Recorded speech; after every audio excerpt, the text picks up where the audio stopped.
Hey everyone, thank you for tuning in to another episode of Paranomaly Beyond Disclosure. We are a weekly podcast focusing on the paranormal, the supernatural, and the metaphysical. Join us for thought-provoking discussions on paranormal phenomena, conspiracies, and all things unexplained as we talk to researchers and investigators about ghosts and hauntings, UFOs and aliens, urban legends, cryptids, and so much more. Please be sure to like and subscribe and follow to receive notifications when new content is made available. You can also visit us at paranomalypodcast.com for more content and information, including all our social links. Thank you again for watching or listening, and we hope to see you on the next episode of Paranomaly Beyond Disclosure.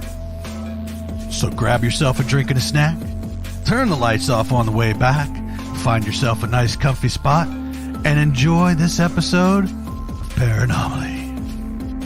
Stay with us, folks.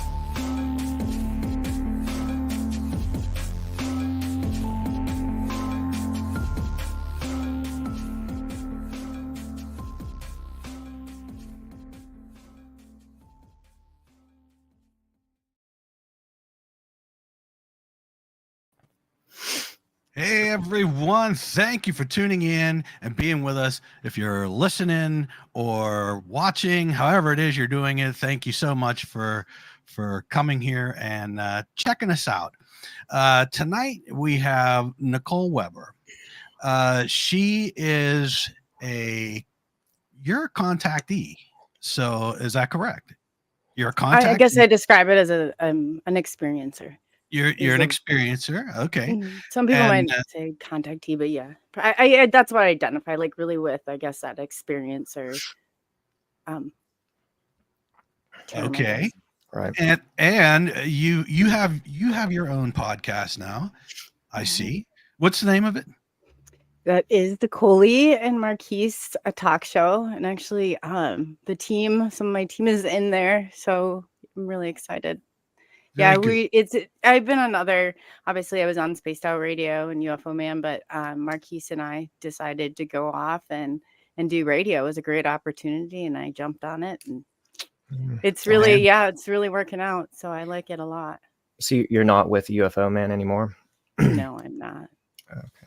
Well, that's because you get to move on, bigger, better things, and you know, less restrictions, because now Marquise and I were not bound by a channel, so we can I feel like we have more freedom to give people, more information, so I'm excited about that. Definitely. Absolutely. Cool. So now, when did you have your first experience? It was July of 2017. I was in a cemetery. It was an old cemetery. It was in the middle of nowhere, between, if you want to look it up, between Cascade, Iowa, and Bernard, Iowa. So it's just in the middle of it was called St. Patrick's Church. It was just this cemetery that dated back to like the Civil War era. So I was there because I love paranormal. I grew up like in the paranormal world. And so I was taking pictures and seeing, what I could find. Like I had probably my EVP and things out there. And so I was the circumstance was you were doing like paranormal investigation stuff. You weren't there for like you were actually. No. Yeah. And I didn't really, at that point, I didn't really think one way or another about UFOs or ET. 2 weeks prior to that, I guess I'll back you up. My son and my brother were taking that back road close to where I would have been. And they had saw a UFO. So my brother and when he makes it to my house, he gets out of the car and he's just like shooken up. And I was like, what's going on? He's like, and it was my son in the car with him. And he's like, you're not gonna believe what I saw.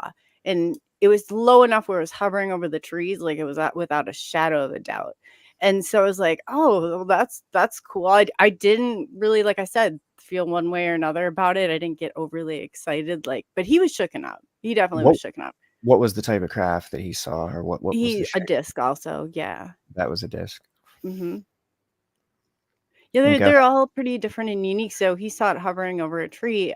So fast forward 2 weeks, I was out with my neighbor out taking pictures. I had gotten a new camera and I was like, oh, this is exciting. I'm gonna, find this cemetery that I know is haunted. Like the church, if you go inside, used to lock you inside of it. And like it was just fun. So I was back taking pictures and we had noticed it would look like an LED, but back then, like the LED lighting wasn't as like it is now, like it wasn't really a big term, used, but Mm-hmm. that's how I would describe it. And it was really controlled. So it looked like, it's like maybe an airplane, is that jet streams, whatever, coming out Controlled as in, yeah, it seemed to size be wise. okay. So it wasn't leaving a trail or doing anything like that. And so I stood there and it started to like slowly creep over and I was like, oh my gosh, and I'm up on this hill. If you look at the cemetery, there's kind of a hill and there's a drop off on the other side. And I'm like to my neighbor, I was like, call my brother, call my brother. And she's so called my brother and I was like, Eric, I think I see a UFO, and he's just telling me, and he's like, so what should I do? It's coming over by me. And he said, I'd stay there, and I was like, okay. So I did get some pictures of it before I dropped my camera. And I just stood there like, bracing myself. And my neighbor, I just remember, was yelling, let's go. And I didn't move. Like I was and that he slowly kept creeping over and finally it stood there. What was between us, and I don't know why it made me feel safer, I've said this before, because I think it could just like hop over the trees if it wanted to, but there were 2 trees and it was around the outside of that. So I'd say no more than 10-15 feet above me. When MUFON came out to measure it, they measured it to be 50 foot in diameter and I stood 30 feet away from it. So distance wise. So I mean it was close. And what was the So 10, 15 feet? It was 10, 15 feet higher up than you, above, higher than yeah. the trees? No, Okay. it was below the trees, which was It was crazy. But below the tree. I Oh, would so say that's that there was maybe, so I was just kind of looking up at it. So I'd say it was probably like above me, about 10 feet above me is what I. okay, so that's really close. That's unusually close. Oh yeah. It's not just flying around, it's interested in you, it seems like. Is that The the only way I sense can you got? describe it is you become locked in to it. So Mm, I'm like so ultra focused on it and I feel like it can anticipate and I can go into other stories too that I've had too where I feel like it anticipates me. So as long as I kept that connection, as soon as my neighbor like was screaming loud enough to where I turned away just for a second, it shot over. So now it's like over on the other side. And I'm like, well, what the heck, And then, like I said, she was just so freaked out by it, and I was just like, just, and I didn't know. It was like seeing something so unbelievable, and so there was some kind of like consciousness sort of phenomena happening where you feel like it's oh, definitely, yeah, in tune with you somehow, and mm, you said you looked away and then it moved in sync yes. with that. Well, no, it was like it shot out like so it was all of a sudden in different just for a split second. And then when she Mm, like I remember like I don't know, she's honking the horn at this point. She's like, mm. oh, let's go. So I looked over at her and when I did and I turned back, it shot off and then it broke into like 7 or 8 light spheres.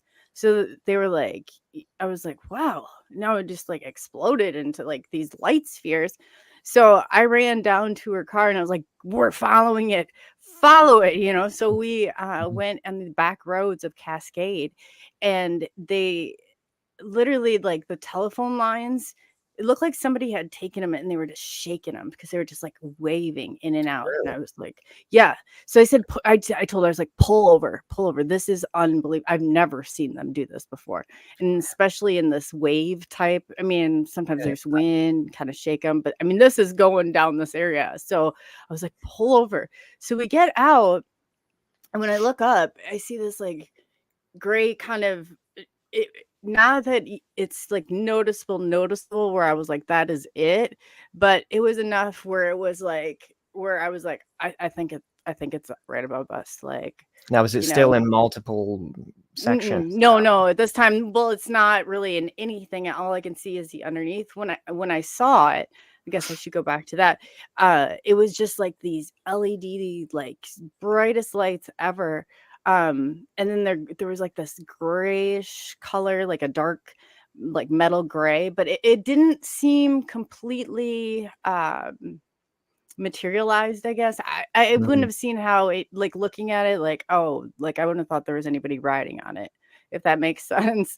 Like it just, I felt like that was what I was seeing.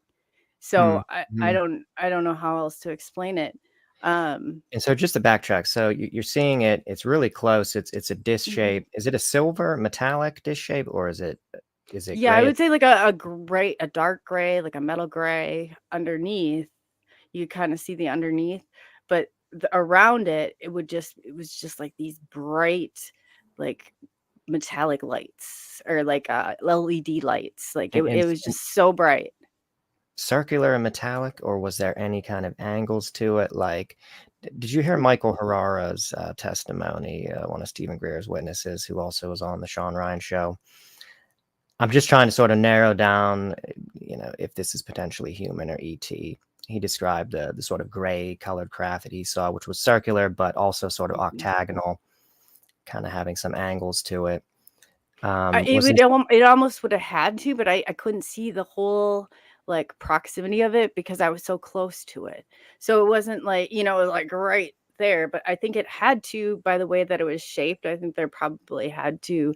I'm not saying it was completely disc shaped, but that was, I guess, my assumption by what I had saw then down the line. But I mean, it was definitely like some sort, but it could have been. You're the first person to kind of ask me that. I guess maybe you just assume when you're seeing something like that it's a complete disc shape, but that I couldn't say 100%, to be honest.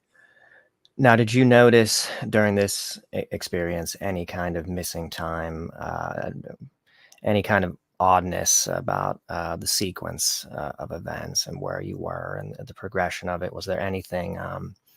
And also, was there any sound, humming, a transformer buzz, or anything like that? No sound at all. Mm-mm. And the chain of events that did get me out there, I don't know if it was enough.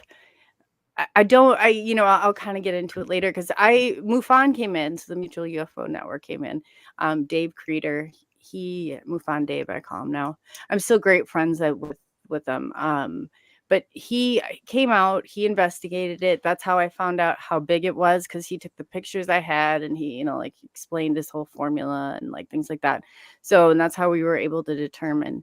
I remember asking him, I'm like, do you think I'll see another one? And he said, yeah, you might, So months went on, and I did have a few things that I saw, like these red lights, and they thought at first they were MUFON thought at first they were lanterns, but then they kind of they said the time, how long it would have taken. They should have been like burnt out, not coming through. So fast forward to December, it would have been the same year. I remember going outside and just watching these two. They're like two light spheres. It was Red almost like again? No. These, no, I've seen different colors. These were like more just like a light balls, I Like call white them, light. but they were like LED white sphere, like just I don't know how else to explain. They did seem like they were kind of flashing like some green a little bit, but not like flashing, but like when they would kind of turn, there was a little bit of color to them. But I just remember thinking, man, I have an aviation undergraduate degree. I'm a pilot's license. I'm not like I don't work for a commercial airliner, but I have a commercial, instrument rating, all that. So I worked at the airport long enough where I've seen so many aircrafts come in, and I'm like, but this isn't normal. And the way that they were moving and turning, and I was like, well, the airplanes don't move like this, like. And so I watched them for a while, and I got video and I took pictures. And so here's where it gets weird. So I was like, I gotta email MUFON Dave and tell him about this. He's not gonna believe this. So I started looking through photos and video, and it was the night before I was outside and actually video recording one that was so close. It was right like where the street light was, right above the street light, and that was the missing time. So I had been out. It was so close. It was like a craft. Like, I think I sent you a picture of it, but it was going. Even I had gone out back on my deck, which was on the second floor, and it was just like it was just going right over top of me. I wasn't saying anything, but you could tell it was me taking the video. And I walked back up the stairs, had all that, and then I was like, "What?" And that's where I was like a What little was the freaked out. just clarify that again. What was the indication precisely of the missing time? You didn't I remember? Or No, you no, have no So no I was going to send him um, these pictures, and I kept looking at. I was like, "Why does it say the day before? And what's going on here?" And I uh, looked, uh, and it sure enough was the night before, and it was it was in a similar area, but I had gone back around behind the house, not on the side of the house where I had watched it following night. So I thought I was emailing MUFON Dave to tell him I saw another one, and then I was like, "Oh." I said, "You uh, better call me, like something." And I mm. just remember like kind of went again, like, kind of taken back. And I just had like this flash of something. And I was like, wow, I knew something was like not right, but I When was you say not sure. clarify what you mean by flash. Just so that you know how maybe you have like a memory, but it's just like a vague, like you might like flash real quick, like a period of Okay, time. I Like see. a Yeah. time you had like, oh, you went to go get ice cream with your grandma and you were there, and it was Mhm. just kind of like that. So it's just kind of I couldn't really identify them as beings, but I knew that there was some sort of contact that had been made. It just the feeling At that was point, you already recognize that sort of flash memory and indication of missing time as being indicative of contact at that point. So, how aware of you at this period are you of abductions and UFOs and stuff? I'm This is not. all new. You're Yeah, not. this is This is all new. new. Yeah, this is like, yeah. But So I you was like, knew but you knew that contact had happened. You knew that something had happened, that you didn't have memory recall of. yes, yes. And Okay. just that the images had shot into like my head. Like, it was just like, well, this is crazy. So I wouldn't have said at that point that I had been abducted, but I knew something was not right. Like, Hmm. it was different. Maybe like not right isn't, but something was going on, because it was just like, and it was so during that period when I first even met MUFON Dave, I talked about this a little bit. I had neck surgery, so I had 2 discs replaced in my neck, and it was like I had been recovery for about 2 years. And I just did not get any better. They said usually when you have the surgery, you wake up and, like everything's restored to normal. Well, I had to learn how to walk again. I had to learn how to feed myself again. Like I couldn't even write with a pen. It was so bad. And so I had this bad pain that would stem from like my shoulders all the way down to my hand. And, it's just like I had one infection after another. And it was like I was on antibiotics, I remember, for a 2-year period at one point.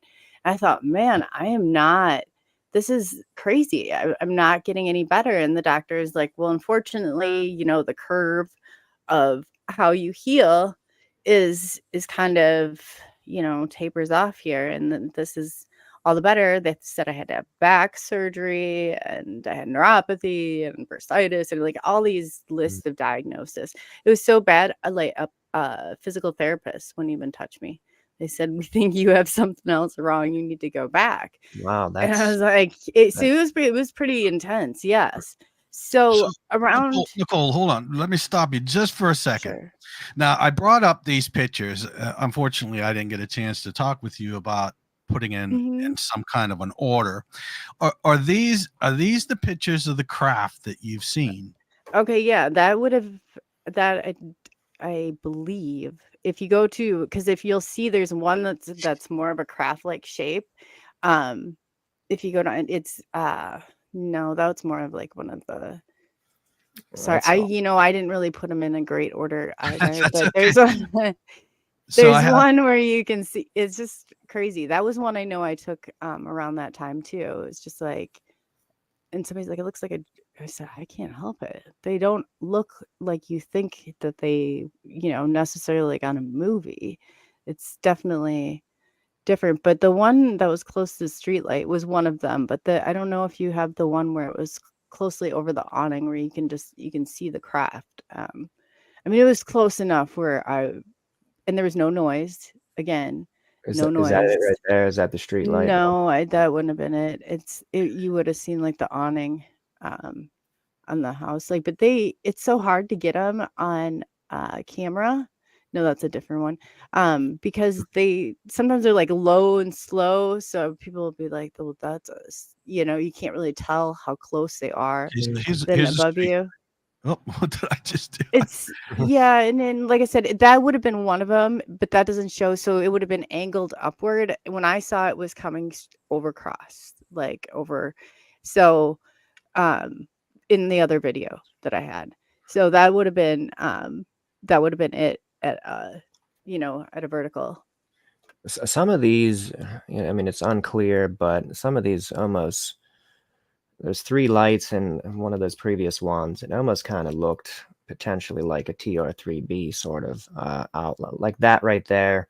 The sort of TR3B lights on the bottom, on each point of the triangle. Maybe the bottom ones, are experiencing a kind And of I talked to a guy that did fly a TR3B, and I had him analyze some of it, and he couldn't really say how much, because we always like anticipate like, hey, some of this might be our government. I don't doubt that in the slightest, and this would have been, but I think the size wise, now again, I know that they're kind of created and crafted, so they can be tricky, but that, yeah, it would have been completely vertical than when it was coming over top of me. So it'd been changed, and they just don't do that. So this would have been one of the first or the second experiences I had that I had no recollection of. I only did because I had the pictures and I had video, and technology is what it is today, like even with your cameras. But that guy right there, he's a shift. He's also the one that I mean, they change. I almost That's probably one of my favorite that I've seen so far. And he's definitely a shift changer. Like this craft you're talking yeah, about. the one that I showed you. I wish, I put him in better order, but that guy right there. Now, do you think in some of these colored ones, what we're seeing here is like the plasma effect of the propulsion system, insofar as the colors, or what's your I don't know. thought? I almost feel like it was a biological, like it looked, but then again, we're only seeing in our reality, like with our capability. That's the same one right there. It's the same as that one that you had shown before. So that's just how it was changing. It was really cool how it was doing it, but I was like, yeah, that one some of them have more of a biological, like I said, a biological aspect to them In than what way do you mean? others. Like, Well, it looks like when you look at it, it doesn't look like a craft necessarily. It looks like it's like a creature, so do you mean so to like speak. it doesn't seem maybe symmetrical, or there's something that seems amorphous about it that doesn't seem like the structure of a solid craft? There's something kind of Right. different there in respect to that. Yeah. Exactly. Mhm. So, and like I said, you don't know how much of it and what technology that they have, but it was, I mean, yeah, just to see something like that. That one was really close too. That was like, I was about eye level from where it was coming. I was on in a different location, but I was up on my second. I had moved. I was up on my balcony, which was also on my second floor, and I was looking over, and that used to stream. I started going out like every single night at the same time. I was just really just fascinated. I was like, I felt I could feel them. I could anticipate them. I knew when they would be outside. I'd run out. I knew that, like, I could feel them. I knew that they were there. So then, this would have been going like forward in January. That is when the first I woke up with markings on my abdomen, and it felt like I was just like jolted with like this electricity, and I had balance again, and which was so bizarre. I mean, I turned around, my friend was behind me, and I turned around and it was like a swung, and I didn't mean to. It was just like I couldn't have done that if I wanted to, going back just 6 months prior. You know, it was just I was at like a place where I was like a medical mess. I no longer went to the doctor. I no longer needed back surgery. I no longer had the neuropathy and the bursitis and all the other things that they said, and they had no explanation for any of it. I And mean, this all happened in the course of when you woke up that morning. This all of these all of this healing, you know, from these ailments. This was not a it was like maybe like a 50% right at that point, and then after the months like following, it just I kept getting stronger and better. And there were times, like there was once where I had something in my wrist, and I remember pushing on it, and it shot off, and I contacted MUFON Dave, and I was like, there was something in my wrist, and I said, and it's gone now. And he said that that was pretty typical of like an implant. So I don't know.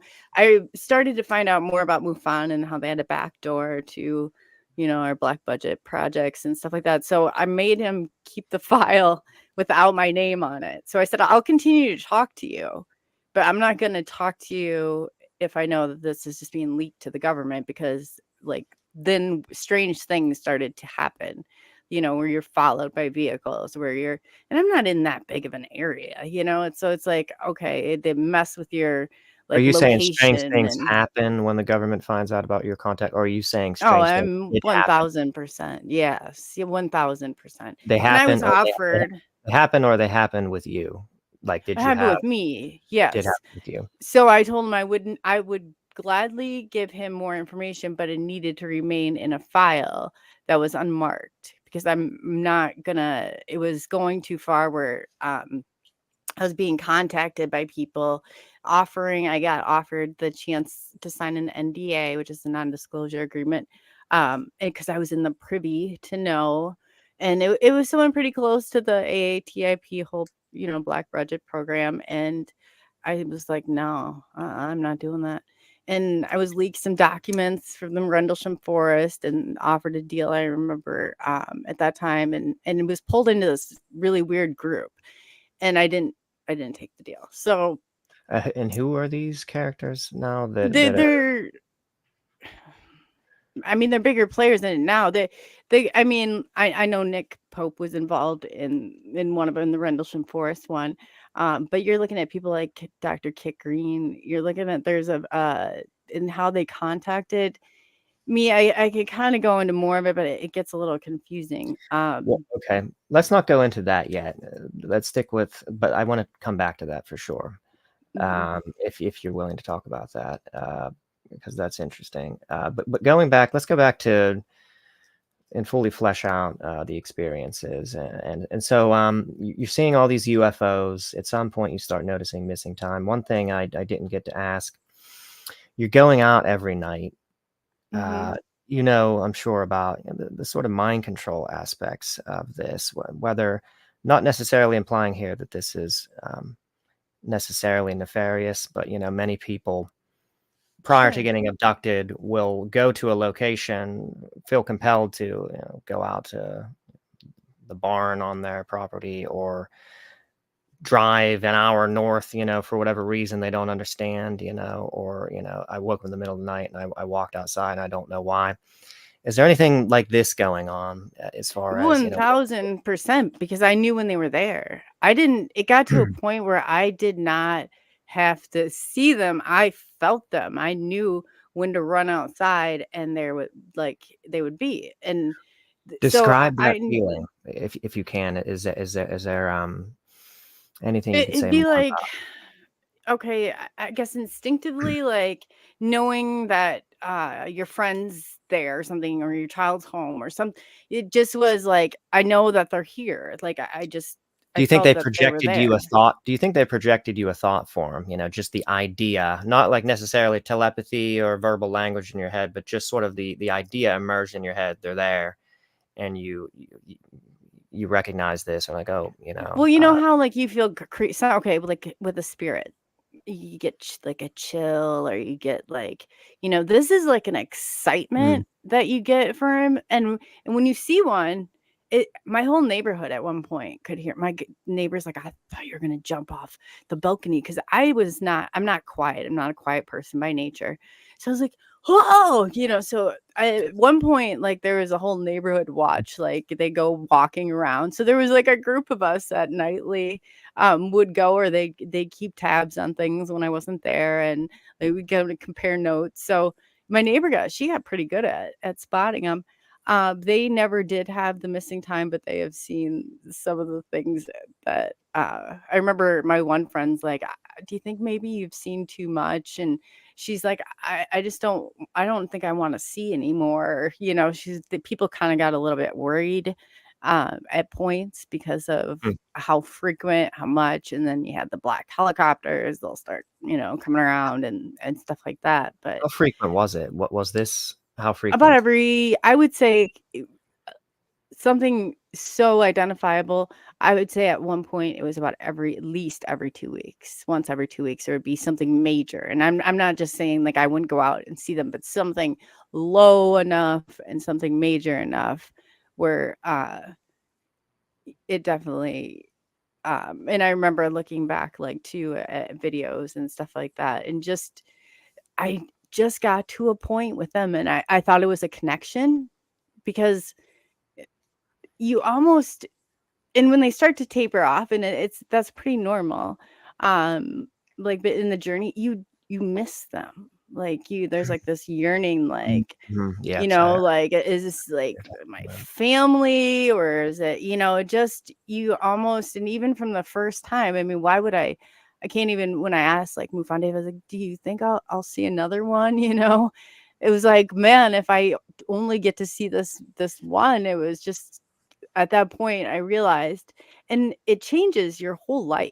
Like, I started to research, and I couldn't shake it.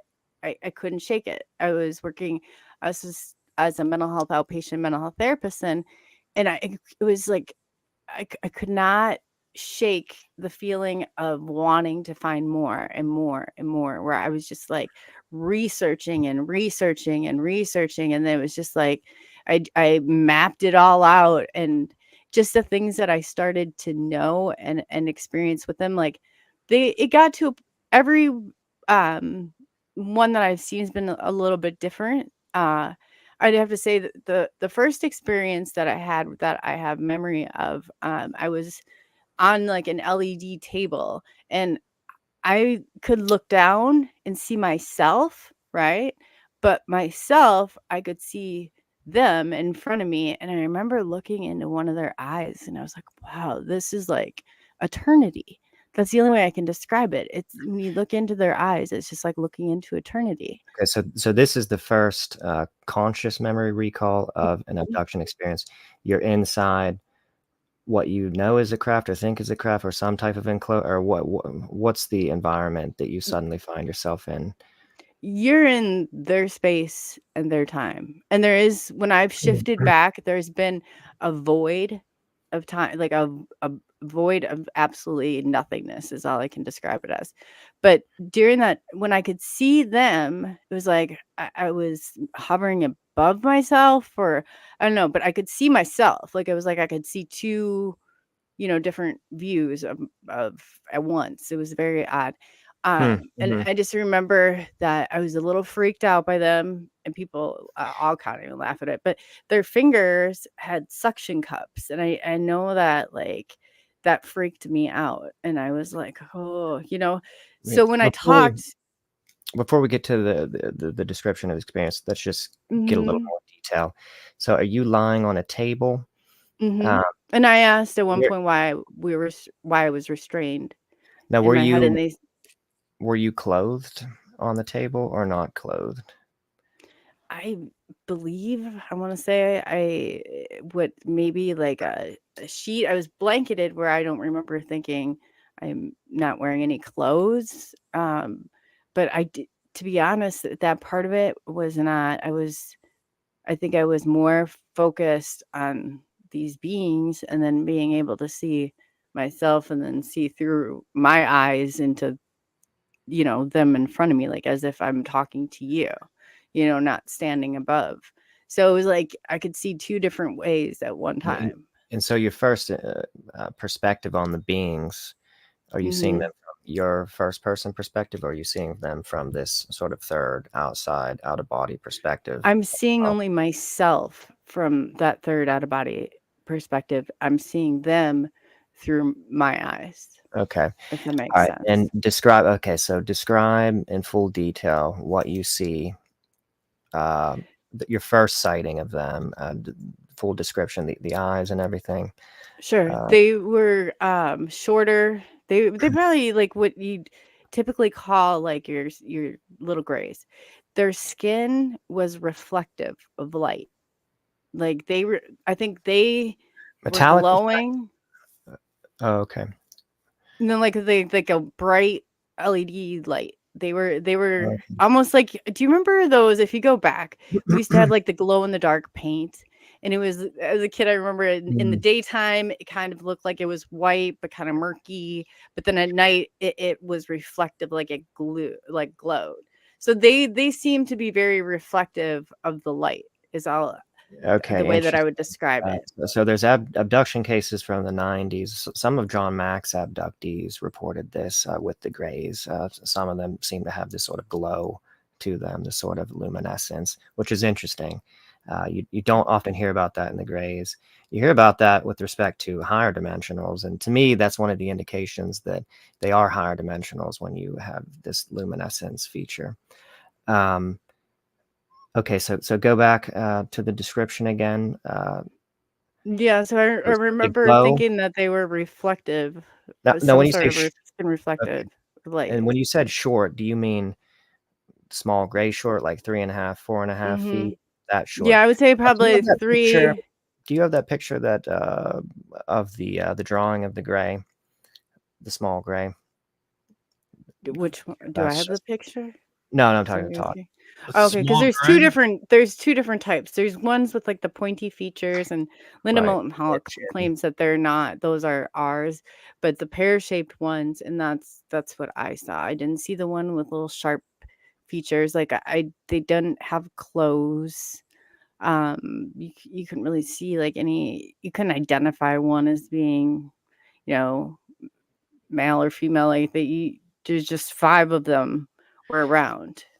Okay, so pear-shaped head, black wraparound, almond-shaped eyes, pupils or no pupils? No pupils. No.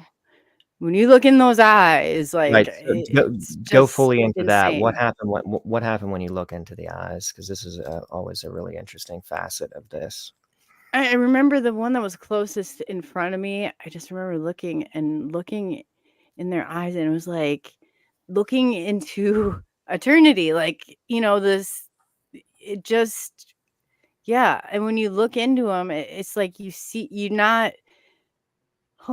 more of a feeling that you get, it's like you feel like you're seeing like much more than just into somebody's eyes, like you're seeing into like the infinity of space or something. I mean, that's the only way I can describe it. Does this resemble at all? Does this different, or does this? Yeah, he's got the pointier features and things like that. That the ones I saw did not. You consider this a pointed chin gray? This one here? Yeah, I would say so. And you're saying the grays you saw were more rounded than that. What was more rounded? Like the chin? The face, right down through here, like the face. The nose wasn't really protruded. It was more like just 2 holes. Slits.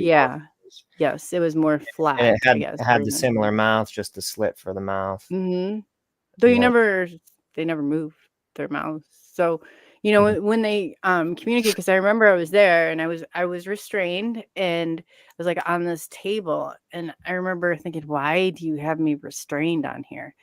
And they said because of contamination. They're not out loud, but that's what came back. And so I was like, well, that's interesting. That's very interesting. I've heard this before, not a lot, but I've heard abductees. One in particular had their necklace removed, and the abductee asked, why did you take my necklace? And they told her that it's contaminated and you'll get it back later. And they didn't give it back to her right then and there. Later on, just like months or something later, she ended up finding it in her house or something. But they said, and I wonder if, insofar as contamination, if they were referring to energetic contamination, negative energy of some kind saturated into that object, or if they meant, some kind of biological contaminant, bacteria, or what I kind of concluded throughout like the years is that might be why they're not directly in our space and time. When I would see a spirit, it'd be like, okay, it's in front of me. It's not something I can necessarily reach out and touch. But with ET, you're in their space and in their time. So I'm just wondering if that's not part of the contaminant, like if they can come into our atmosphere, if there's something here that, is could harm them, or I'm not sure. That I'm not certain about. This is really confusing. Let's just add a little more to this, because you have a lot of reports. Take Dan Burish, one whistleblower, who was present at conferences where treaties were established between the Greys and humans. He would talk about the strollers that they were kept in, sort of sealed, closed system environments, almost on like a Segway, almost like a fish tank kind of thing that they would wheel them around with. Giving you the sense that either, our environment wasn't conducive to, breathing or something in terms of sustainability, or that maybe they're vulnerable, to our pathogens. Mhm. But then, you have, of course, a wealth of other, experiencers who have seen Greys, just out in the open, outside craft, not contained in anything. They also, the ones that they keep on the bases, they definitely, they have, what Dan Burish referred to as a cleanosphere, an absolutely closed system environment where, there was a huge procedure they had to go through, before they, got access to this thing in terms of decontamination, etc. That is interesting. Rick Doty, when I talked to him, he said that they, even down to like the ones that are here, he said like how they eat, some require food, some don't, some require this, some, so I really think that it's specific to whatever. And I'd like say race. I don't know. I say 3 different kinds or types, or that's the only way I can describe it as, because they all are so different. And they all have different characteristics that I've seen. Right. Yeah, that's just one of the really hard things. Can I take you back for just a second, because I kind of got confused. You talked about, and this was just a bit ago, you talked about you thought you might have had something in your wrist. Yes. An implant, possibly. And then you have marks on is that your stomach? The first, the ones I gave you, one with the abdomen, excuse me, that was the first one that I had, and it almost looked like scoop marks and like a number. I could see it was very weird. I could see like what I could see as a number. And I'll bring these up in just a little bit, sure. but my thing is there a correlation between the implants and the marks? Was this prior to your abduction experience or after? Okay. That's good. When I've had the markings, I did not remember, never when I had markings had I said no, like I had been on a craft or had been with ET. That was all on its own. So I like woke up and I saw this down on my abdomen, and I was like, what is this? I remember I had this huge mirror and I was just staring in front of it, and I was like, oh boy, what do I do with this now? Got to email MUFON Dave to call me because I don't know what to do now. It's like keeps kicking it up a notch. But that was. Yeah, and I just wanted to see if this was a prior thing or after, and we will touch base on these markings for sure. Yeah. And did you notice they kind of energy like so the first one I had where I had the experience of the Greys, and then it was like maybe a couple weeks later that I had woke up with markings. because at first you're like, oh well, maybe I was dreaming that whole thing up, or but there's physical things that go along with it. I remember I had these two buddies, Andrew, and we would talk, and we had like great empathy for one another. Like I started really talking just like to a ton of experiencers. It's almost like you get like a 3-day flu, let's say, where you don't really feel like I didn't really feel like talking to anybody or during that time. But then after, it was just like, whew, so I don't know if it was just a digestion period or if there was something that does make you kind of a little physically ill, because it definitely, and then it weirds you out at first. You're like, well, what do I do now? Like, I asked for the tour, but this is crazy and ridiculous. Now I've got these weird markings. What does that mean? So I was trying to, I was so skeptical of it. And because I'm so skeptical of our government, that I was trying to logically, weed out anything that could possibly, because I remember right before then, I was watching, like I said, I had moved in the December is when I had the first missing time. I was moved in by the middle of January to my new place. So I was like, I even went and I said goodbye to them. I was like, oh, this is there. I felt this mourning for them, which is, kind of sounds strange to Mourning for say. who? For the UFOs. Like, I would literally, when I did the turnaround and I drove on the road, I remember thinking in my head, looking up, like, I'm gonna miss you guys. I thought it was just like something in the area, or I didn't realize they would come with me. I thought that, I didn't really know at that point in time. I remember contacting Christos Rapallo. He had the documentary, The Curse of the Man Who Sees UFOs.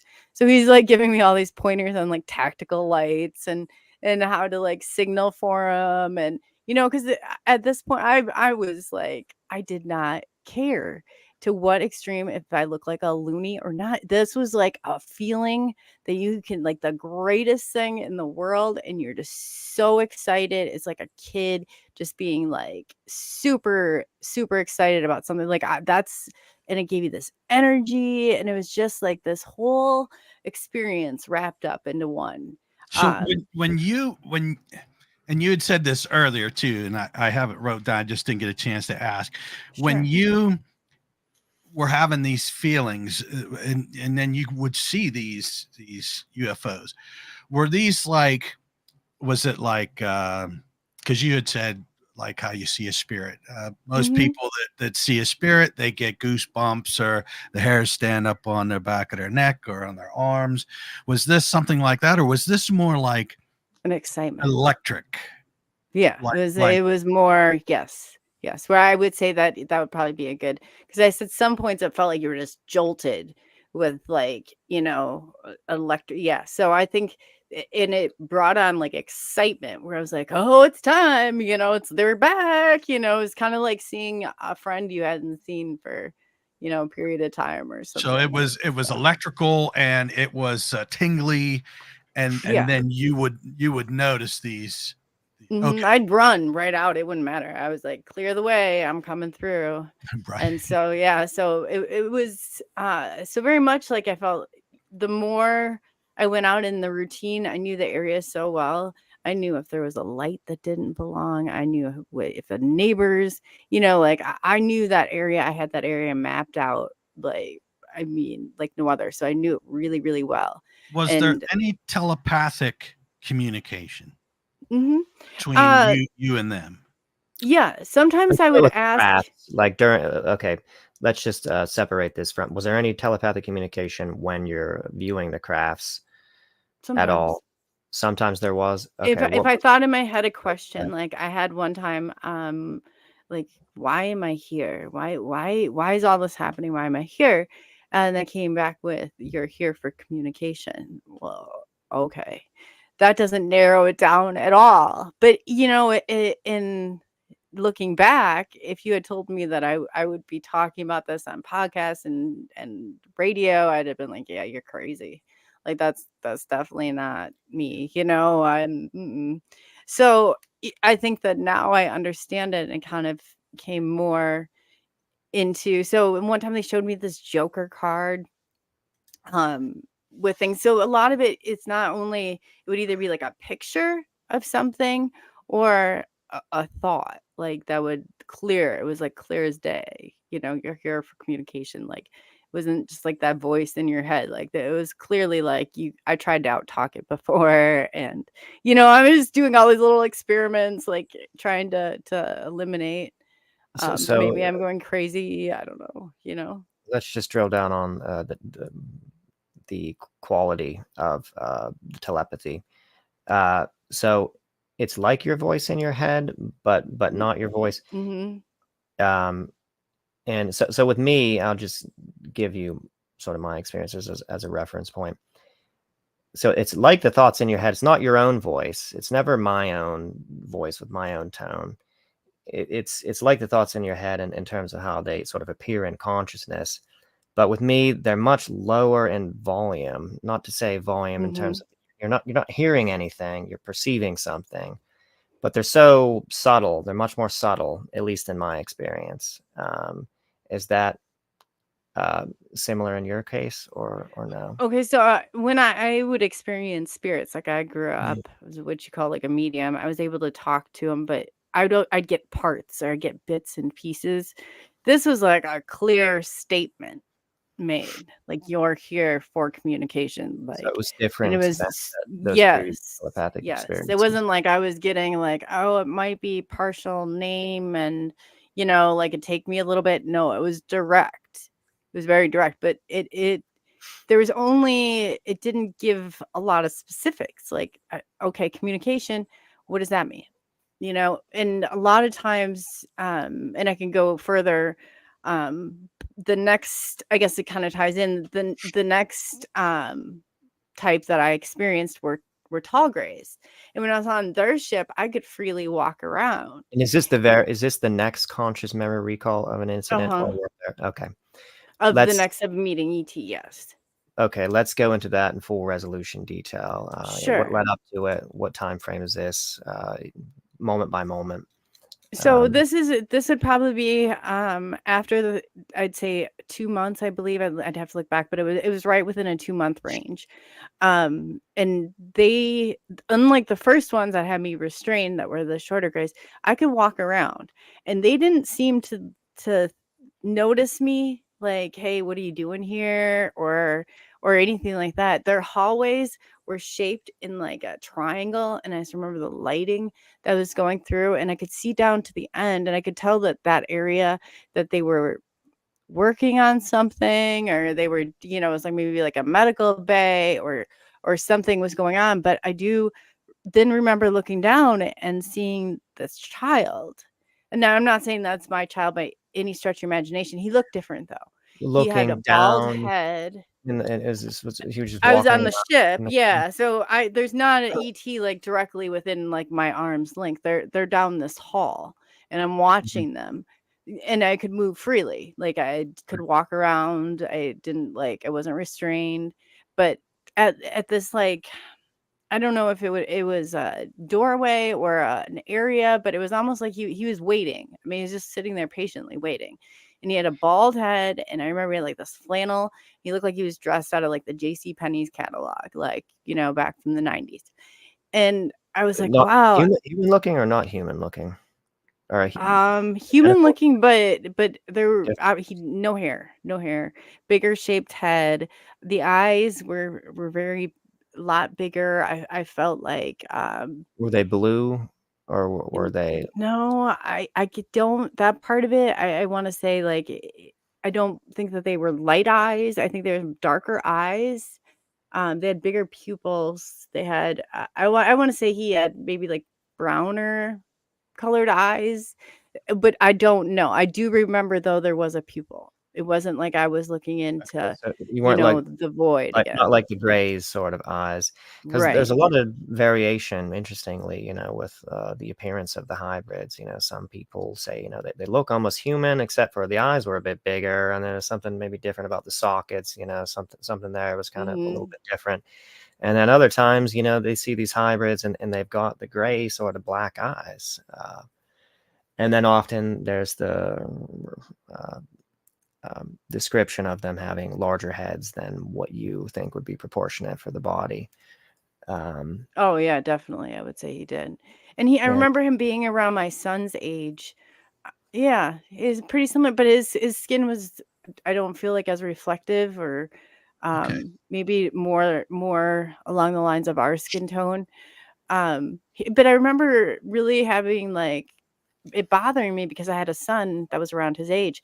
And I remember even thinking to him, you can come and play I won't say anything. You can come and play with my son. Like, and because I felt bad for him. you were telepathically transmitting that Hmm. to him on the craft. Yeah. And he Did didn't you get really, some kind? He didn't respond, or he did not respond? too, no, he didn't know. He was just waiting. He was just patiently waiting. But then, Focused so on you? Was he seemed to mm-mm. be interested in you, or no? He was He just was doing. waiting. He was definitely waiting for something or Mhm. somewhere, like it was his turn to launch. Is like he's just sitting there, and I, like I said, I believe it's probably be some sort of like doorway or something I would have expected to open at that point where he was at. I didn't clearly see that, but you could tell he was on, like this pad, a glowing pad where I felt like a launch pad is all I could think of in my head. But A I knew glowing. that yeah, I knew that he was not staying there. I knew that he was coming down And here he was on a or glowing pad. Was he sort of engaged in some kind with some kind of technology on the craft, or there was some? What do you think this glowing pad was doing, or was I he? think that he was waiting. Like that's all I got. He was definitely waiting. He wasn't impatient. I remember thinking, man, I wish my kid was, he wants some go somewhere. He's got to go. But he was very patient and just like he Hmm. was waiting for someone to come pick him up. So he It's the did only not way I sort can of describe it. exhibit, you know, the characteristics of a human child in terms No. of Oh, like definitely being not. sort of all over the place and running around playing with things. And he was just Very controlled and quiet. and very yes. But they don't experience things like we do. Another time that I have seen the tall grays, I remember asking, they showed me holographically like that they it would give them human experiences, like they were going to play miniature golf, but it was like a hologram. And I remember the one was dressed up, and I kind of laughed because it was like this hat that was really outdated, but it was like this, it looked like something your grandma would dress up in, and or you'd get it was just very odd.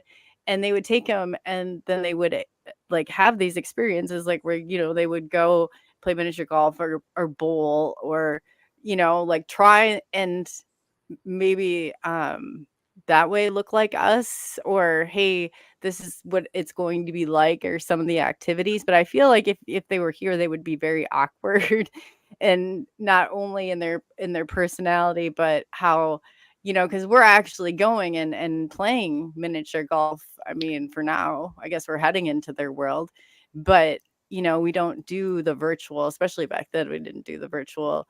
And that's what they had showed me, and their Look, memories. hmm. Oh, go ahead. I just wanted to get more clarity. Okay, so this is another Mhm, experience when you're on the craft, mhm. and you're seeing the Greys doing recreational things. These tall Greys, are they demonstrating They're to you? showing. They're Mhm, showing you these things. And what is the nature of the virtual sort of game? I mean, is it holographic in like mhm. does the whole room, did you witness a sort of holographic emergence of Yes, something in the yes. room? Where they're there, and all of a Golf sudden cour- now like that they've got clubs, and the they've only got thing I could go ahead, sorry. they've got clubs and everything, and they play a game of golf, and you're just Mhm. kind of sitting there watching all this. Right, but I kind of asked. I was after, I saw that first child, it really bothered me. So I wanted to know more about that and more about them, and so what they showed me was how they would demonstrate, like, Earth experiences to them. So I don't know if it was in preparation of coming here or if it was a demonstration, on my behalf, but I definitely felt like it would have been like your mom, or supposed to be like your mom or grandma taking you miniature golfing, and this is what the human experience would have been like, or would be like, only they didn't have the physical like we do. You know, I go to grab a club, I think I'm grabbing like an object, where they're a simulation of what we're did doing. you get the impression that that's what they do? They do recreational things like that on board or did you think it was because you were there and they wanted to sort of somehow get you to relate to them, or get across to you that, we're just like you, we do, things No, for fun. I think they were preparing. I think that was their preparation for the children. I think they were preparing them for what it would be like to have earthly, to kind of fit in. So you're saying that all these holographic games, that's not something that they did normally. That No. was all for the sort of the Mhm. ingratiating the hybrids into human culture or something like That's that. what I believe, definitely. That's what Okay. that's what I remember it being like. That makes more sense now, because that really threw me for a loop. That just seems No, I don't think that they're up there playing miniature golf by any stretch of the imagination. I was kind of No, I think like, that's wait a more minute. like a preparation of coming here and what you're going to encounter. And I can fathom that now. Yeah, I think that they are interested in sort of, sort of familiarizing the hybrids with human culture. That would make sense. And I did don't you know if they see? had been here at some point and then had been taken. I don't know if they were coming here to be interjected in here. I just felt like it was that particular type was that was what they did with the children, is they somehow integrated them into our society, and gave them these experiences so they could blend in better, or they definitely knew who they were. They definitely knew that they were not human necessarily, but they were a cross between what looks like us and them, definitely. Interesting. Okay, and you have the sense that they're going to sort of I don't know if I want to use the word infiltrate, but infiltrate these into our society. Or some people, have been given information, like Sev Talk, for instance, that the whole thing about the Greys and what they're going to do is, if, we befall some kind of catastrophe and humanity is wiped out, then at that point they will introduce these onto the planet, but only in that condition. But then other I think people they're already here. Yeah, I mean, well, there's the black-eyed. And like Scott said, they're here to play miniature golf. Yeah, no, like, well, see, they were showing me demonstrating, because a lot of times, like, I had a bazillion questions in my head, and it was like they would show me pictures or those pieces, because I remember thinking how, like with memory, like when we go back or we remember things, because it really bothered me that there were missing pieces, that you only got these, small, like brief, you didn't get days of recollection. No, you remember, it's not a lengthy period of time. So that really bothered me. And so what they showed me was their memory, that they go back and they recreate. So they go back into that point in time. So it's like they have their cross that, there's a word for it, but like it's like rings that ring together. And so they project themselves, and it's like they're right there. The whole thing is like appearing in front of them. So when they go back into a memory, they actually go back into that specific time and place and experience it.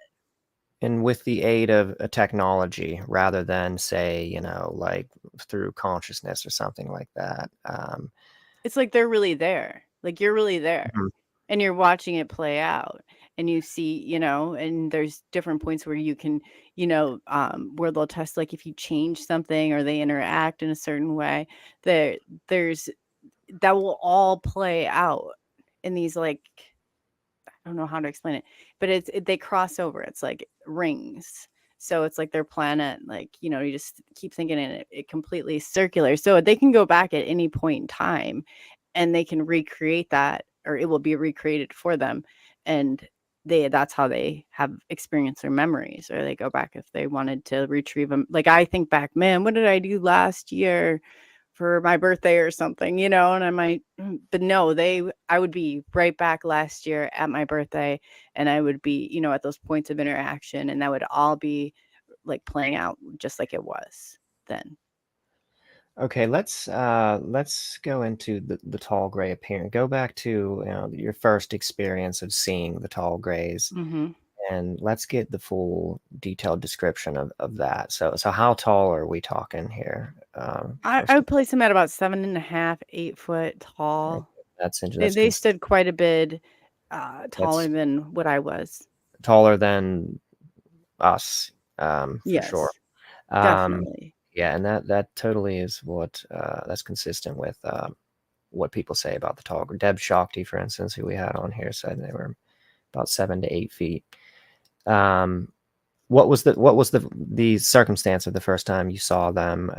Now, when you talked about that first experience in the craft, you were there. You were sort of freewheeling. You weren't restrained or anything. You saw a hybrid child that was waiting, seemed like. And then what followed after that? Did you see any of the tall? Did any of them approach you or?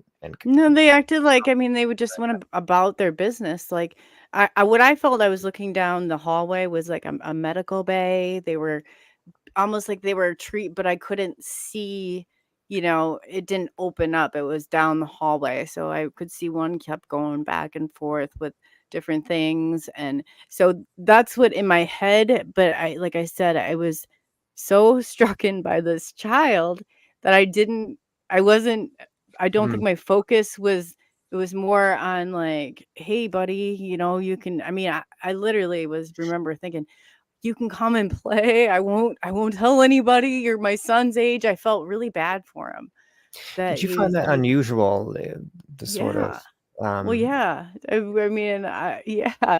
And then he still to this day, when I talk about it, it bothers me that he was just sitting there and just, you just like, had I this feel like he's abandoned or something. like I don't know. Do you think it was a sort of natural concern for a child just being a mother, or do you feel like there was something unnatural giving you the sense that it was connected to you in some kind of familial way? Was there?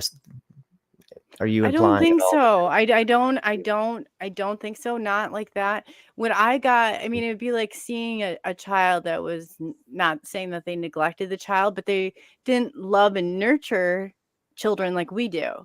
They're standing there and playing miniature golf. Because these children aren't like us, but they're not exactly like them either. They do have, an emotional sense. You can tell that there's a part of them, like with ET, the feeling that you get it's different, where I connected, like my heart connected to them. So It's interesting. They are kind for of me, in this yeah, valley of being separate from us and separate from the ETs, and that's an interesting notion there.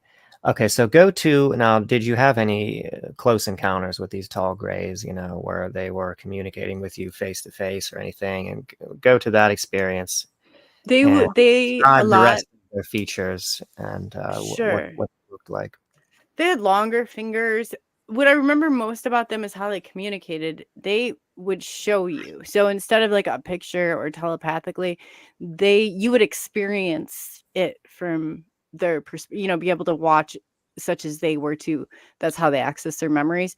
So they would So it was show all you. pictorial, or it was pictorial in conjunction with telepathy?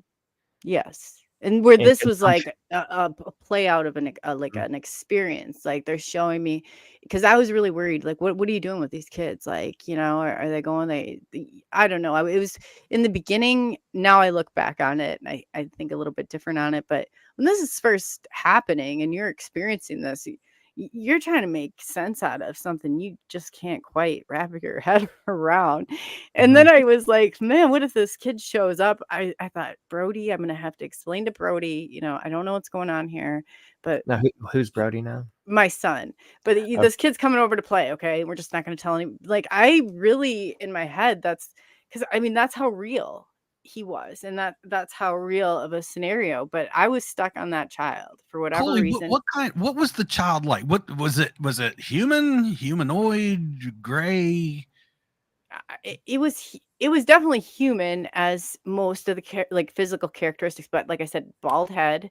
And then I remember one had Bigger like than a baseball cap on, and I thought, man, you guys aren't gonna blend in very well if you don't teach them some jokes, or like, because they didn't really smile or have a range of emotion, but you could tell that they connected, that they had maybe a consciousness, or they connected with me in a different, like a more human way than let's say like the ET would have, where I didn't feel that like, oh, I want to go hug them or anything like that. No, but this kid, I would have just like snatched him up and nurtured him. And then I was thinking, and remember, I was a mental health therapist, and I primarily worked with children with reactive attachment disorder.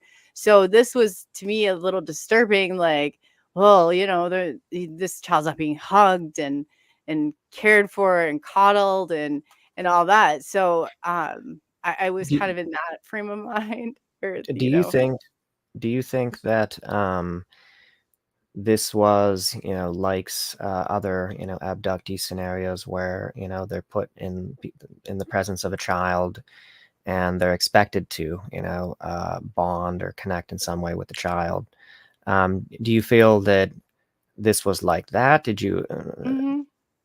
Yeah, they wanted me. For some reason, they wanted me to notice the children, and I don't know. Like I said, this whole thing hasn't played out yet.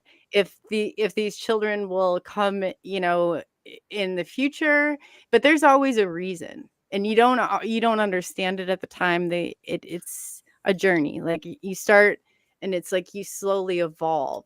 So they definitely wanted those children and me to notice those children. Why? And two, how, it's like, showing me how they'll experience memories, or what these children have experienced on their ships. And I almost felt like it was like a training program for kids, like coming to Earth or something, or had been on Earth and they needed, maybe they needed to assimilate better, or something like that, or they were checking in on them. I don't know that part of it.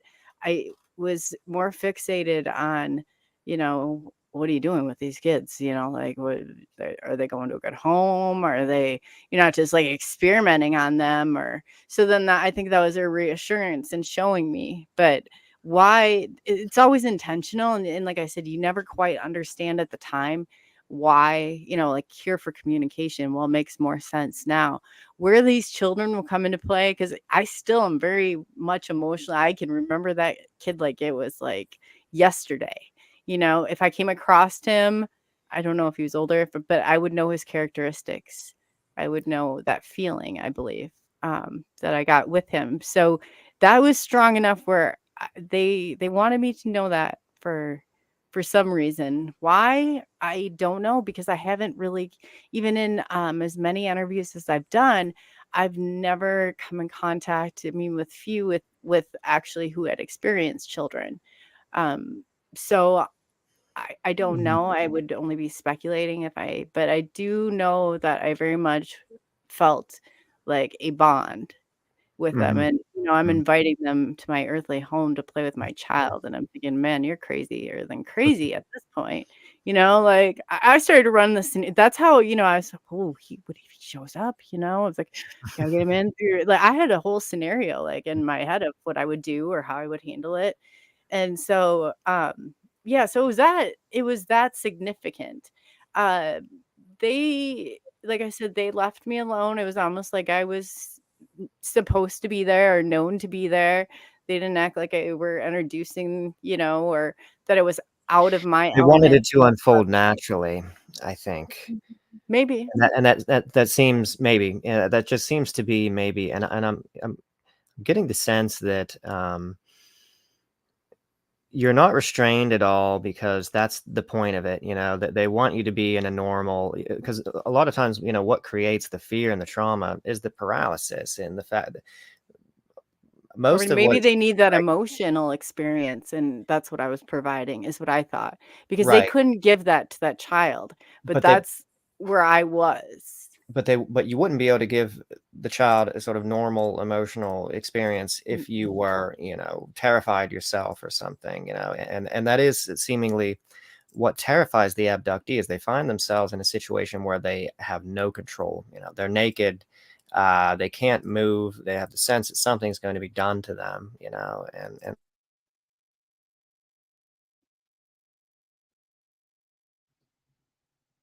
don't know. Did it freeze in? What happened?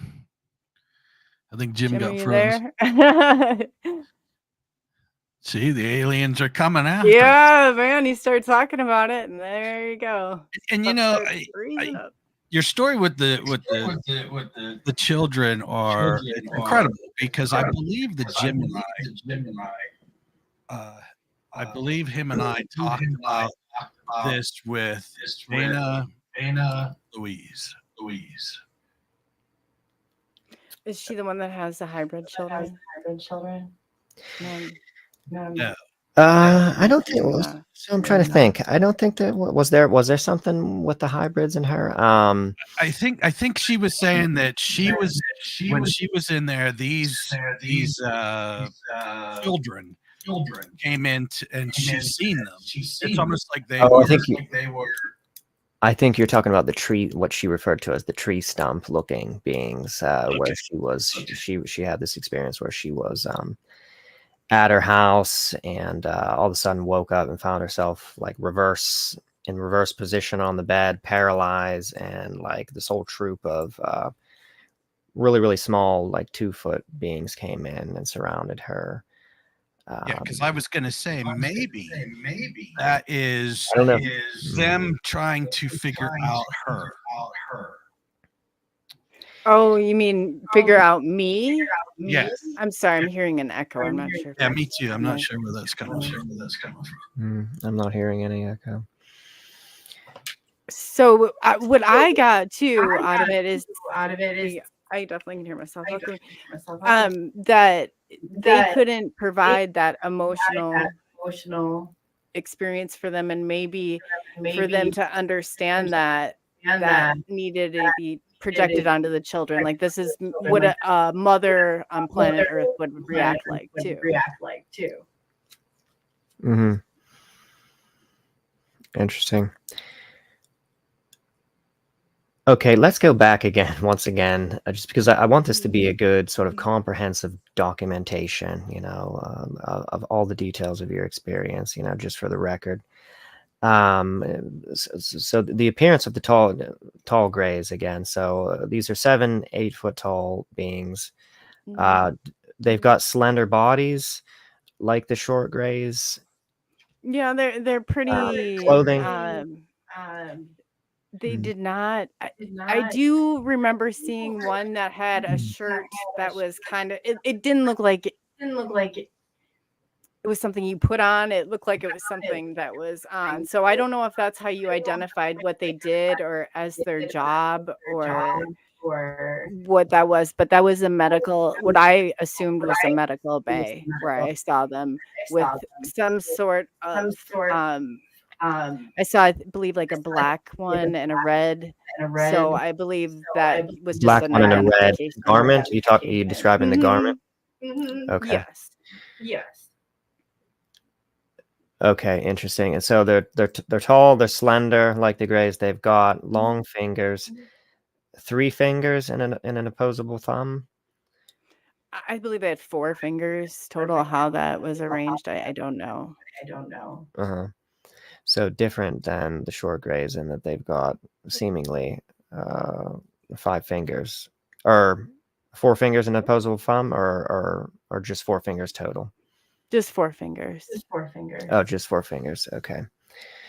And so what about the face? Was the face different in terms of the eyes and the facial structure than the short grays, or how was it similar and how was it different? I did not have direct eye contact with them like I did with the short grays. Do you think that's my audio? I'm not sure. I don't know.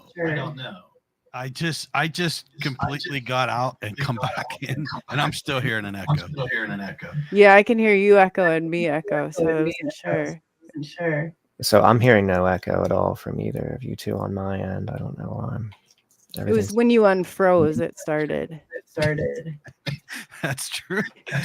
Jim, they're listening. Do you have your volume on, Jim? What's going on, dog? I don't know. Is there anything we can do? I'm going in my settings here super quick. I'm going to look in my audio. I have echo cancellation. Me too. So, why it's doing that? I have no idea.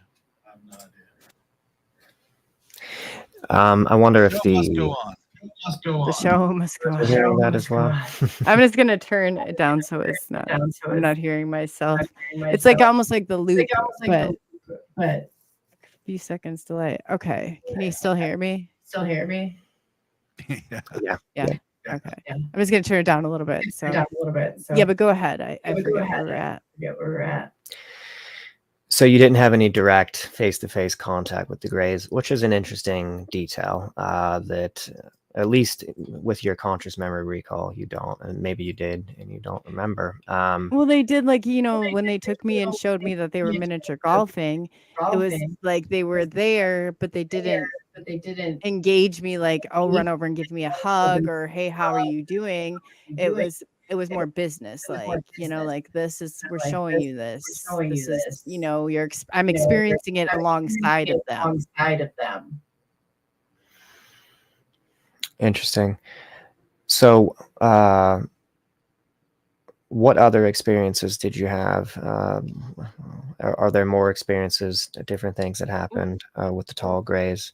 No, not so much the tall Greys. I mean, I did kind of have communication, but nothing that really significantly would have stuck out. But the third type I probably encountered, I would say, an additional 6 months after this.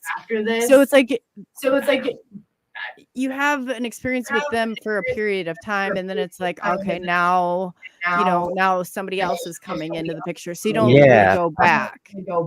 I get the feeling, that there's just something like that, going on where, a person will have an experience with these beings, and then it's like that phase has ended with those beings, and a new being, will come out of the woodwork. And I don't know what that means, but that's something that I've noticed before. And is that how it was? Like after that phase ended, you haven't seen the tall Greys since then, or you haven't seen the first phase? No, I didn't see the first phase would have been the short Greys, and they're the ones that prepared me physically, or so I was able to, walk around and not contaminate the entire ship, or vice versa. I can't say. While we're on that, while we're back on you don't think that there was anything to do with the breeding program with the abductions by the short Greys, but they were seemingly doing something with you. You were paralyzed. You were on a table.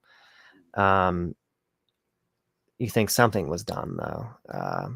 Oh yeah, 100%. Because in the process, you got to remember, I was physically like improving, and there was things that were going on. So I had, the second marking that I had was on my back, and it was like this bruise, but you could see this puncture wound in it. It was like almost, it was pretty big. They don't last as long as like if I were to have a bruise that I got here. They heal relatively quickly. But that's all I can really say about that. So I'm in the process, and now I'm starting to do things I haven't done in years. Like I'm going and playing roller derby, and I'm doing jumps and spins and turns, and I couldn't even stand up. I would like tip over at a certain point. And the doctor said I would get no better. And I was kind of at a point, I was like, man, can I live like this? Like, do I want to live like this with all this pain and medical? I mean, it was just one thing after another. So in the process of all this, I'm physically health is improving. So just kind of go, and there's a benefit. Mm-hmm. And you attribute that to the first phase with the short Greys. Did the timing of those? Are you still there, Coley? We lost her quick. I have no idea why we're not doing this here right for some reason. Yeah, well, this is. I just got kicked off. Sorry, I got back on as quick as I could.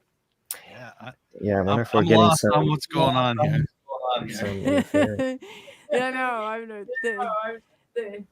I don't know. So let me ask So- this question. I didn't mean to cut you off, Jim. Let me ask this question. Was there any kind of message that they gave you? At this point, I feel like not necessarily they're answering questions or they're preparing me like for what's to come. I didn't realize it at the time that it was, kind of going to taper off at some point and I was to go out and do what I'm here to do. But in like the beginning when they said communication, I just remember going everywhere I went and my friends or my family be like, no, you don't have to ask the question, right? And I was like, yeah, right, I'll try. Okay. As soon as I get there, I'd be like, have you ever seen a UFO? So I thought that was kind of my ticket out of this. And I was trying everything to fulfill that, but it definitely was not. It changes your complete course of life. Can you do anything real quick to boost your volume? Decreased significantly. I probably because of the echo. Can you hear me now? Say something again. Can you hear me now? Yeah, that's okay like that. I think that's good. How about now? Okay, that's better. Yeah. Okay. Yeah. What's going on? But I was trying to get the echo out, but It's for me. It's me and you. Whatever. I know. That's exactly it. I think whatever happened with Jim's, it. I don't know. Yeah, I'm still not getting any echo or anything. It doesn't do it when you talk. Yeah, it's only when Todd and I start talking. So what I was asking before, I just wanted to get clarification on that. The healing that you're going through, that happened in correlation with the first phase of abductions with the short grays. That's when you started noticing the improvements with your health and stuff like that. Yeah, like I said, I probably got like 50% the first time, and then after each experience, it was just more and more, and I just kept pushing past these barriers that I had. I no longer needed a back surgery. I no longer had like the bursitis that I needed injections in my back. I could feel I had numbness in my thumb and neuropathy down my arm. Nothing. My thumb I can feel and push. There's no numbness. My hand used to be like twice the size that it was, and it was like I was restored back to normal, but in better shape, like I said, than I had ever been probably in my entire life. So that's interesting that, yeah, it's not just like one or two things. You're experiencing a lot of different things that are all getting better, sort of simultaneously, like a systemic sort of healing of the body. Oh, definitely. Yeah, that's interesting. And just, for the sake of the audience, this is something that there's a lot of precedent for.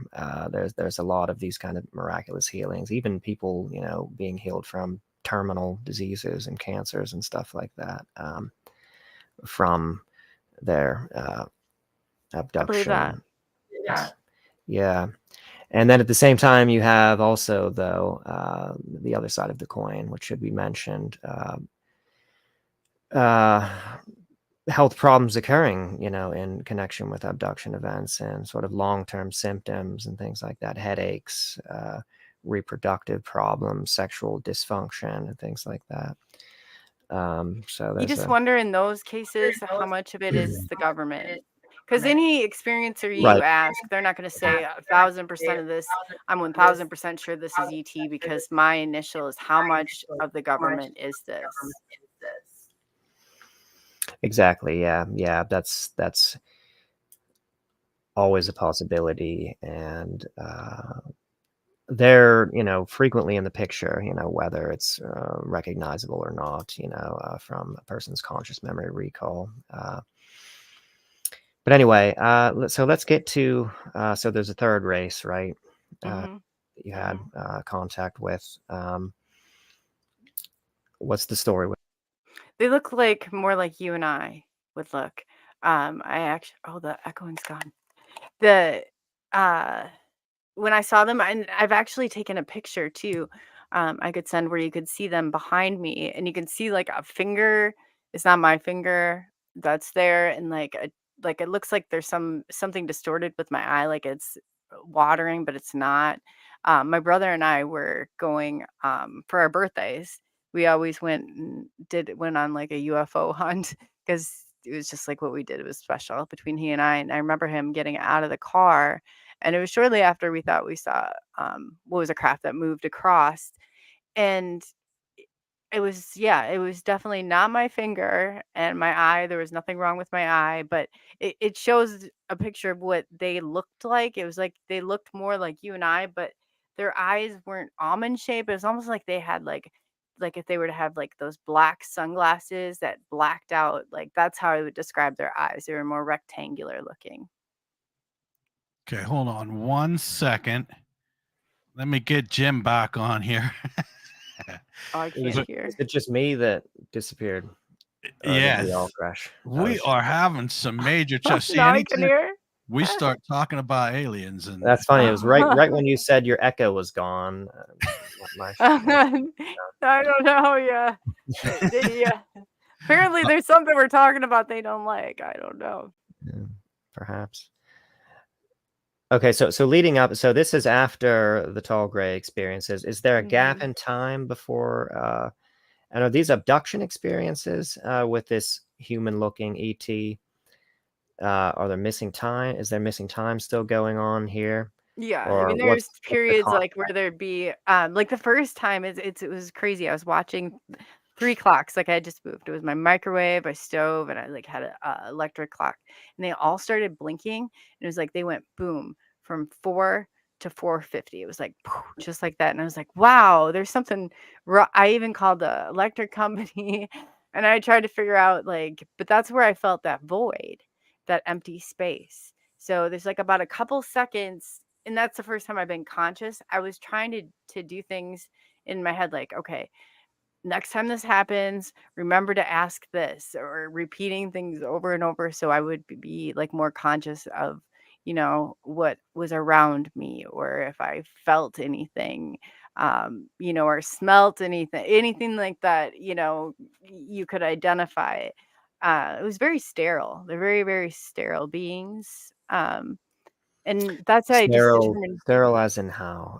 Emotionally, or do you mean like in terms of physicality in some way? In every way. They're like emotionally, it's not, and I toy with this because I think, man, if this is where we're heading and we're going to be in a world that we are like an emotionalist, just trying, like, they don't, laugh, or it's not like the crafts, they're more playful, and the feeling you get, but directly from the ET, I did not get those feelings. Like I did believe that that they cared a little, I guess, Now, do you think one thing that, again, going back to Dan Burrish's testimony, one thing that he said, he had a long, sort of prolonged contact with one particular gray, and this is interesting because this gives clarity to a lot of the maybe perceptions of abductees with respect to the grays and their seemingly sterileness and their sort of unemotional qualities. He said that gradually he became aware, and this was kind of communicated to him, that there were sort of manifestations of emotion and stuff on the face with the facial features, but he didn't recognize that. It wasn't something that was at all human. And so gradually, and this was being explained to him, like he would say, this is my laughter, this is, the kind of my demeanor when I'm joking around. And so, yeah, it was this kind of revelation, in my opinion, of, they do got this going on seemingly. I mean, he could have been misled potentially. I mean, maybe, maybe there could have been some manipulation in terms of, his perceptions and what they were telling him. But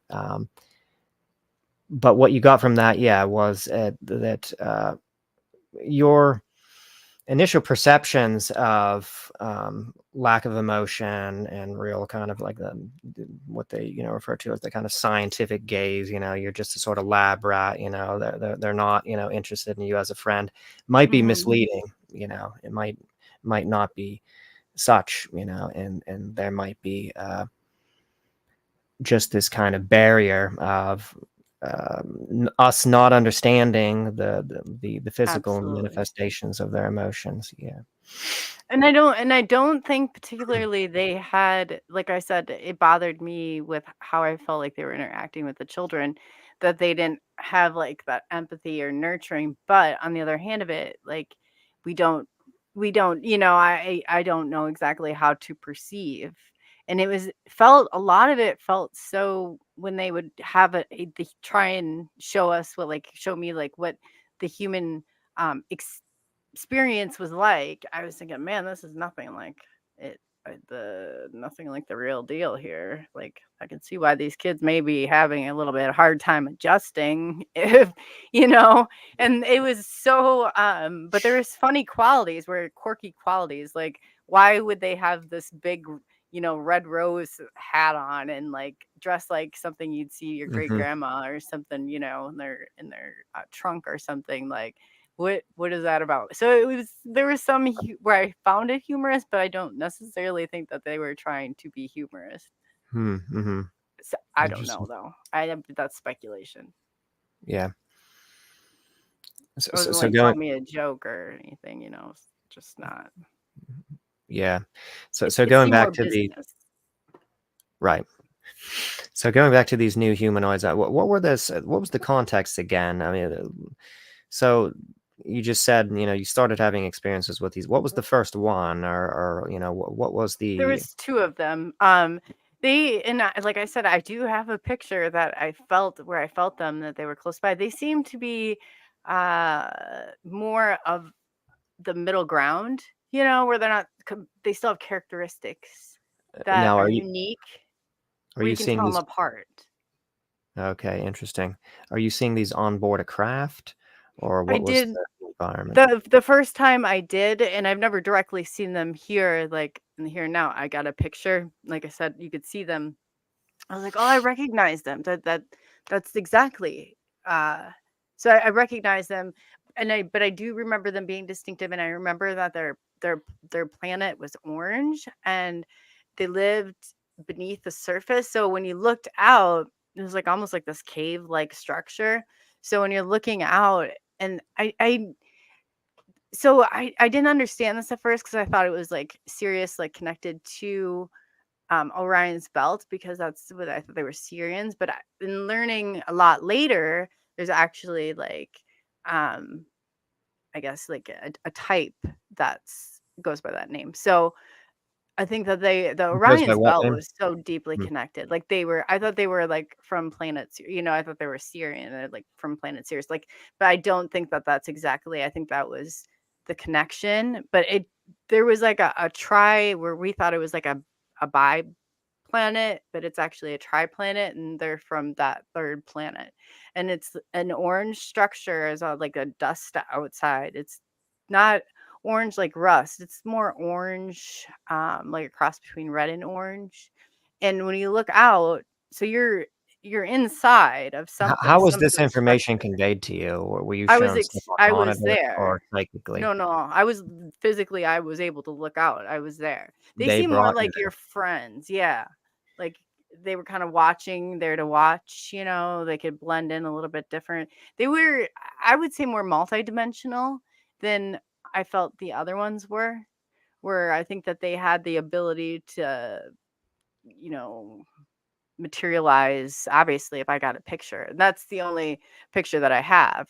But it was weird because I don't know if it was when he clicked off, because in the picture, I have a close up and you can see a finger. It's not my finger. And my eye is like, it almost looks like, like tears coming down. But my eye was totally fine.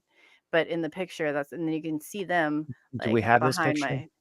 I'm not sure, Todd, did I send you that one or not? I do not have that one, no. I could send it to you. I don't know how quickly you'd be able to get it, but but I recognize them. And I was like, wow, that's them. That's them. Now, And and this was a picture you were taking for what purpose and in what context? And then you noticed something in it that shouldn't have been there? well, my brother and I, for our birthdays, and I remember we were celebrating his birthday, and it taken us like 5 different tries to get out because the weather was raining. He's born in March. So because we both had, and we're both experiencers, he doesn't talk a lot about meeting them. He has, but if it These scares same him. beings? Like I said, there hasn't been. Okay, yes. So you can see them right behind, and that finger is not mine. And in one of them, you can see like my eye is completely fine, but if you look at it even Where's the from the finger? other, What's the finger I that you're think that's referring right to? there is the That right finger there. yes, yeah. And that shouldn't be there. That's Mm-mm. okay. What was that thing on the top there that looked like a head and an That's arm and a them. nose? That's how I That's them. recognize them. And that's what Yes. they Yeah. and that's what they look like. Mm-hmm. Yes.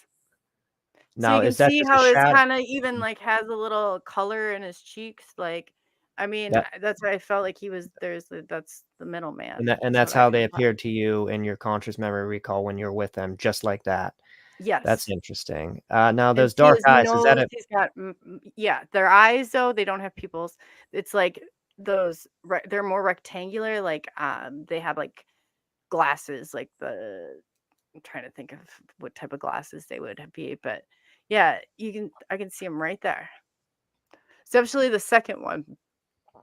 Like his nose, you can see more like a characteristic of, like it's not just a slit. There's like character, of lips and but they do not have pupils. There's no pupils. Now I noticed that there seems to be, at least from this photo, some variegation in the skin pigmentation. Is that just Mhm. shadow, or did they actually have sort of No, they did had more rosy cheeks, like, but okay. their skin, they was very like, uh, I mean, like they hadn't seen the sun ever, So but they did have like the they had a kind of rosy ruddy, cheeks. reddish.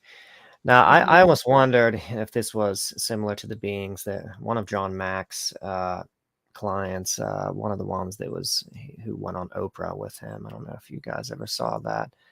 Um, Talked about beings that had they were human looking, humanoid shaped, and had black eyes like that. They were slightly slanted. And he said that they were tan and white, that they kind of had this variegated skin tone that was more Oh tan in some yeah. places Yeah. and more white in some places.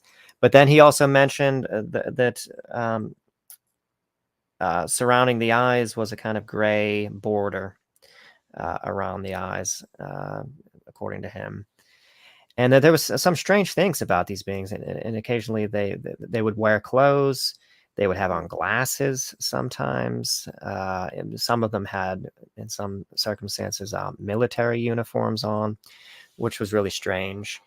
Some of the uh, experiences that he had with them, it seemed like he was being taken underground, giving you the sense that maybe these were humanoid ETs that are working with our government potentially.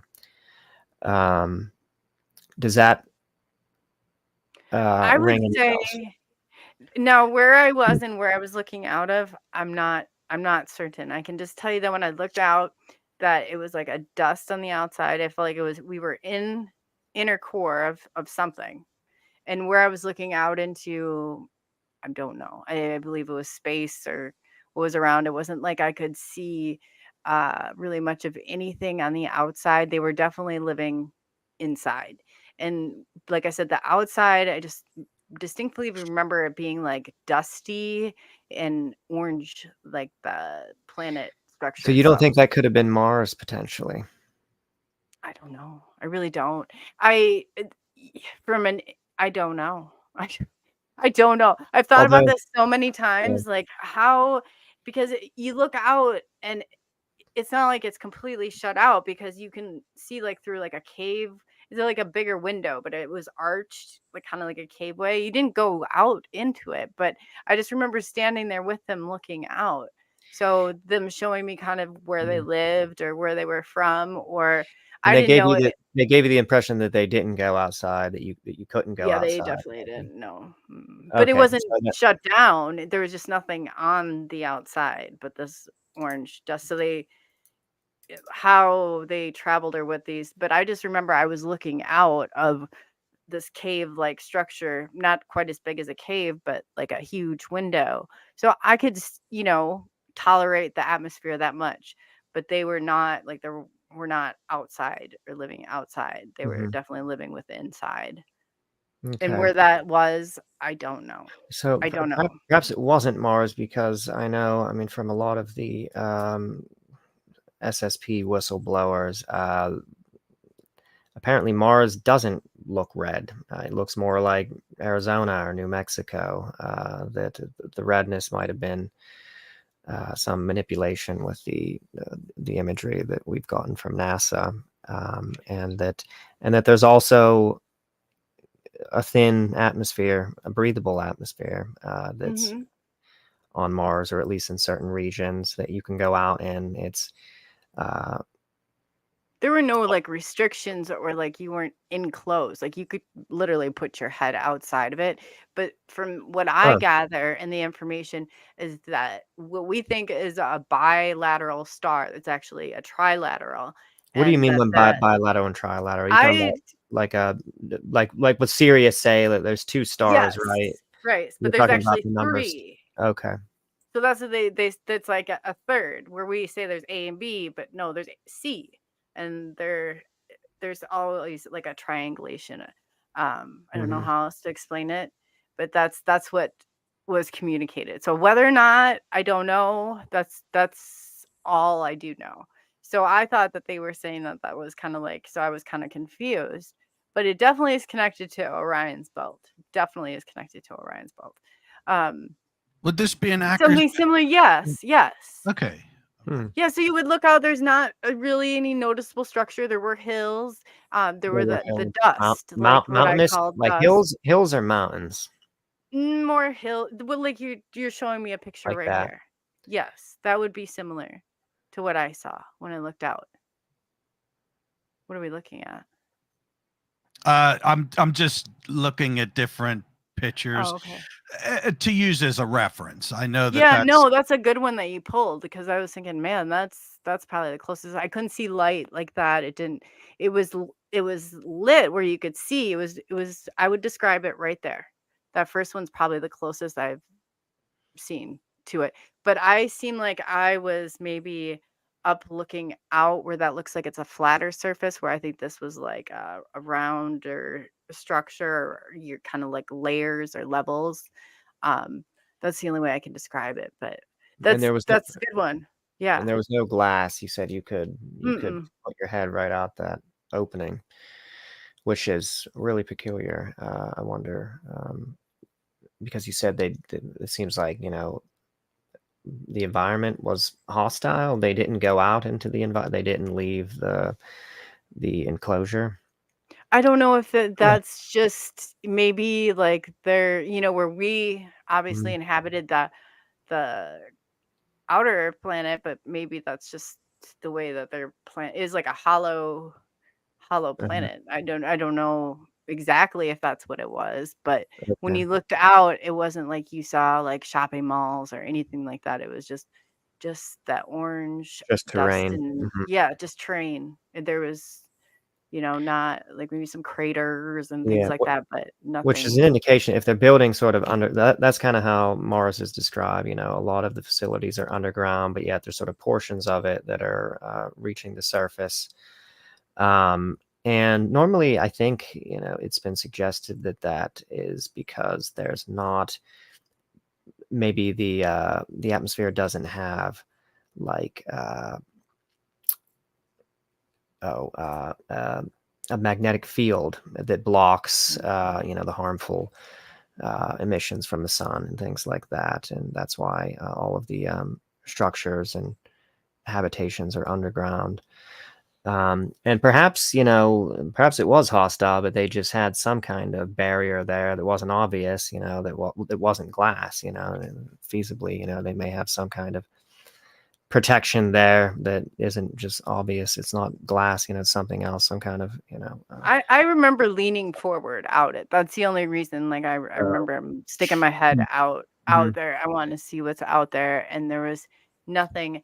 And I didn't feel like they were concerned necessarily that there was. I maybe, but like I said, they don't look like they've really seen sunlight, and it wasn't like it was dark or anything. When I looked out, it looked really similar to that picture that Todd showed. Would be so.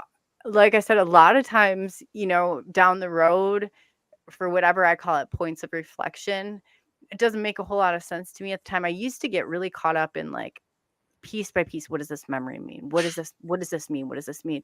And then the more I started to like focus on other areas of it, it was like when it was time, I knew. And I was like, oh, okay. Now, obviously, it's like a journey. It's like the veil just doesn't lift up like that.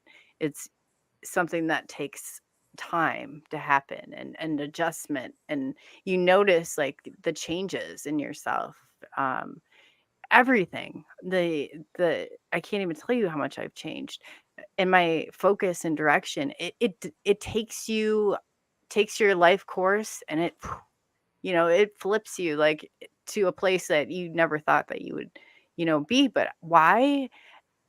I don't know. I don't think that it's time yet to find out. I think it's coming, but I don't necessarily think that I know, or it's all come into play yet, if that makes sense. Yeah, that does make sense. And having studied the abduction phenomenon kind of extensively, I get the impression that they're intending, for some sequence of events to play out, for your understanding to build gradually. I think it's evident that in the case where you're being abducted as a child, they do not want you to have much memory recall as a child with no context or understanding of what's going on, which would be deleterious psychologically, and create a lot of problems in your life. But they leave you these little sort of breadcrumbs, like the mistakes, the little sort of things that aren't right. You'll be brought back, and you wake up and your pajamas are on backwards or something like that, something that you would never do, and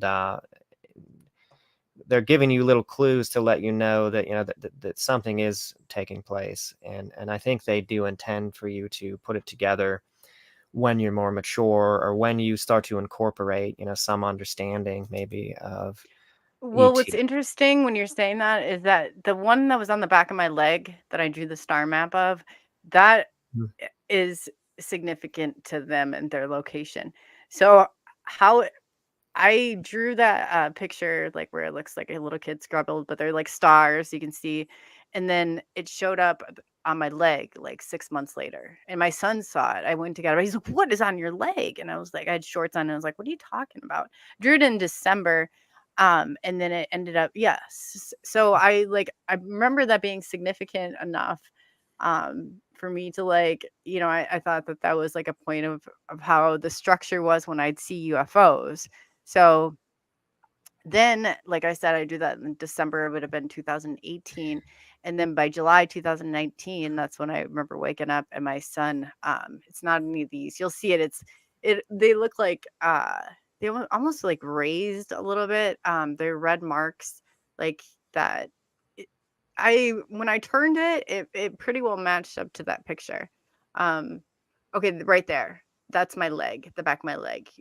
Yes.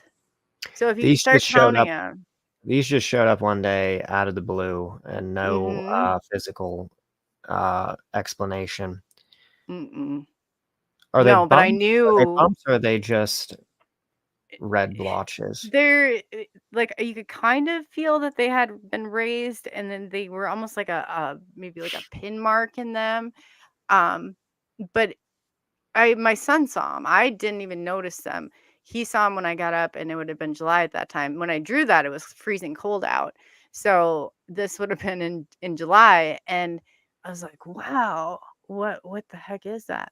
But if you look at, there's a star map that somebody sent me, that like of the Pleiadian star map, and it's pretty similar Wait, to you that. said there's a star map that they sent me. No, not they, like somebody on the saw it, like because Oh, I started posting this stuff like on YouTube, and I was like, "Hey, anybody," and somebody had commented, and they're like, "That looks like the Pleiadian star system," and they sent it to me in like a burst, and it did kind of match up. But if you take that and you flip it a certain way, I mean, you start counting 1, 2, 3, and it's like, I mean, you can see where it's, or because my leg, like, just start with the 3 dots, where you can see the 3 dots down below and then up above, and it's, I mean, it matched up pretty close. Sorry, I'm trying to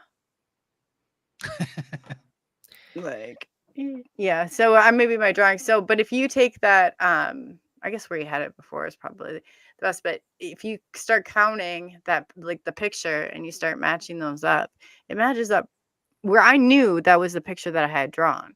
Like, I went and I dug through, because I had all these notebooks that I had taken notes in and stuff. And I hmm. was like flipping through looking for I knew that it was this picture that I had drawn. So that was like enough. I was like, no, wait a minute here. Like, to take me back there. So why? That's again, like I call the point of reflection. Um, but even if you start counting them, and then you count like the picture you'll see, or the 3, um, in where the drawing, I probably could have taken a different angle of the picture, but um, it definitely matched up enough for me to be like, all right. So I remember we stayed at a hotel for a few days, and I was like, I gotta process this one. I don't know what the heck this, because I mean, now I've got, like, this is big confirmation for me, because I've got a drawing of what I thought was an area that they were coming from, and it's now like imprinted on the back of my leg. And like I Did said, someone Brody's, say? oh, Did go someone ahead. say to you? Sorry. Did someone say to you that that looked like the Pleiades, the star Mm-hmm. cluster of the Pleiades? Yes. Yeah, it almost does kind of resemble that to me. I wonder if, this might be an occasion where AI might be useful, to take a picture of that and Oh, that's interesting. Yeah, um, definitely. see if it, you know, could tie that in with any known constellations. But yeah, I mean, the Pleiades is a kind of sort of cluster of close together stars like that, or at least from our vantage point, it seems that way. So Right. Nichole, what are we looking at here in this photo? So that was one of the markings that would have been on, I think it was, I taken it a few days later from the one right below it. It was a bruising. Yeah. But you can always see these pin marks in there. That's the only way I can describe them, where it puncture. That was on the front part of my stomach. Um, that I had. It was like, those were my favorite pajama pants. Anyway, but I almost could see numbering in that. That would have been the first one that you have pulled up in the big screen that I was noticeable enough for me. That one's actually on my back. And I also had one on my eye. I don't think I got a picture of it, but you always see these pin marks in there, like where puncture marks. Now, would you regard those as potentially scoop marks? Maybe where Mhm. skin samples were removed, which is what I think scoop marks actually are. They're taking tissue samples. Does it seem like there's something missing? There's some tissue that's Mhm. actually been removed. Yes, definitely. Yes.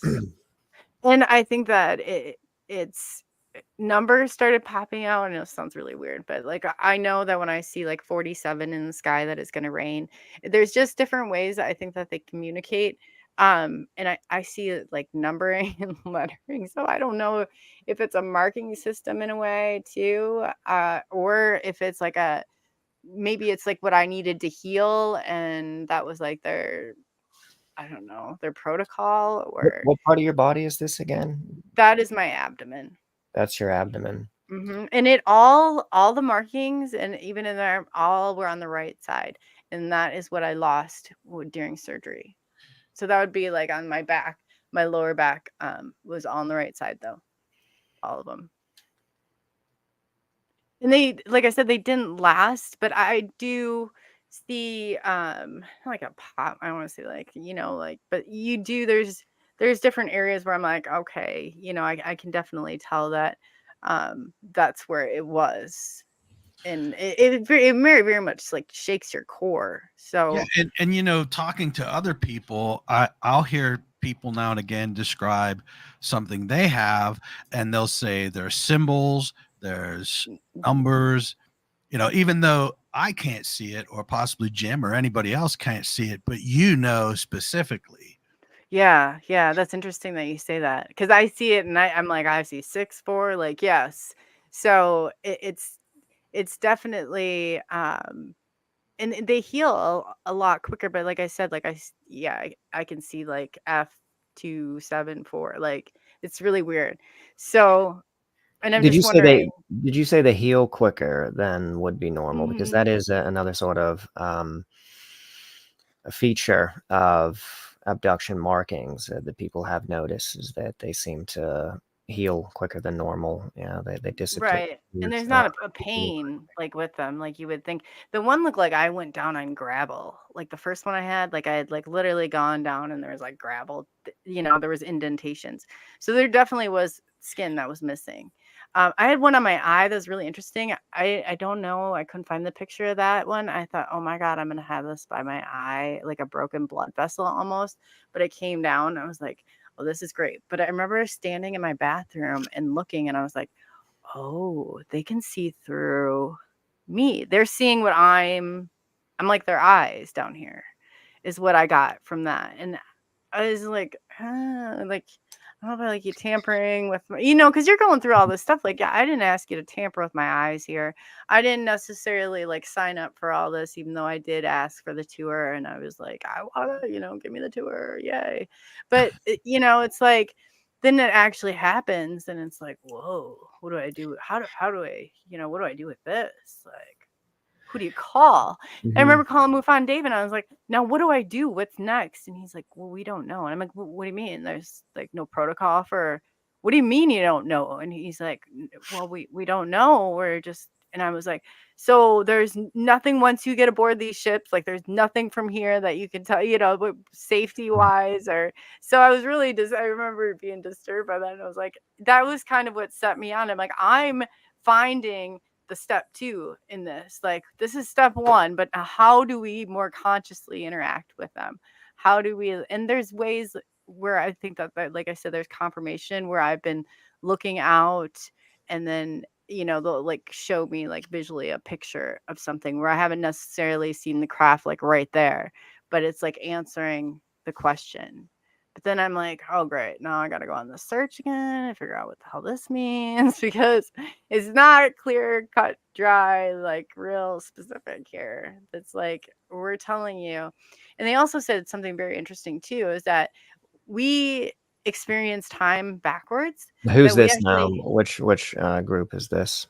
this would have been the tall grays. They said that when we experience like we know what's going to happen ahead of time, but we see it backwards, like instead of going forward. Like, I don't know if this makes sense. Like let's say a situation, you're about to, like, I jumped off this thing and I gashed my leg. Like I knew that was going to happen, but I just retracted back to that point, and then like where we think we're anticipating or coincidence, but it's really not. We're actually experiencing it in more of a time lag, or backwards, and everything is connected. Could it Everything be is something connected. like deja vu? I mean, because you're at one point in your time, Hmm. and you are like, We're hey, delayed. something just happened. You know what I mean? But Hmm. it didn't We happen to know me. we know what's gonna happen before it happens. Like they say, even like telekinesis, like when you're communicating, like if you use a crystal, that we actually know the answer are the ones in there. We just don't maybe, I don't know if we don't think we do, or if we don't, but we actually do know what is going to happen. We're just in a lag, like say 6 seconds behind what we're actually know, like instinctively what's going to happen. So why, if it's a protection or if it's just a way that, because we only see like a certain spectrum inside a certain spectrum. And I've always thought that, like, why can't we do some more with it? You look at the show where they had like put the glasses on, they see full spectrum, and I'm thinking, like paranormal, you can do different experiments. Like, so I was really into that one time, and trying and to consciously, like, and especially with other experiencers, and say, hey, like, now when this happens, one guy had an idea, like, Andrew, like, to wear this watch, and it had like air bubbles when he felt like he was taken. It was like oil that would go up into the watch. So he sent me one of the watches, and then I noticed one day that there was like an air bubble in it, and it correlated with the experience for whatever reason. So we were trying to do. I mean, I contacted and been in contact with so many experiencers. It's just unbelievable, and there are commonalities between all of us. Are they exactly the same? I don't know. I guess, like, too, blood type has always been a question of mine. I had jaundice really bad when I was a child because I was not compatible with my mom. I have AB negative blood, which is very rare, but they say it's newer blood. My grandma was a RH negative, and she was the first one to physically see a UFO. She never talked about any experiences, but she did have, like, out of body, and she didn't see spirits. She was like, she could hold something of somebody in their hand, like if you gave her a watch, and she could tell you about that person. So that was kind of her niche. So I grew up in a family that my dad's family was very spiritual. My mom's family was very Catholic, and very by, like, let's call in the priest for an exorcist. They couldn't really understand what was going on even as a child. But for whatever reason, the paranormal merged with ET. There definitely is a connection. Definitely. So, so do you think, did your mother have any potentially abduction experiences that you know of, or any No. strange dreams or anything like that? Mm-mm. So you don't. I just find it odd that you had jaundice because your blood was different than your mother's. It wasn't compatible with your mother's. She's like, Is that oh, something? negative, or oh, whatever. But yeah, And I what's was your AB dad's? negative. He's the same thing. Like, but How did his you wind up? mom Mhm. had the RH negative. Okay, but yours is what again? AB negative. AB negative.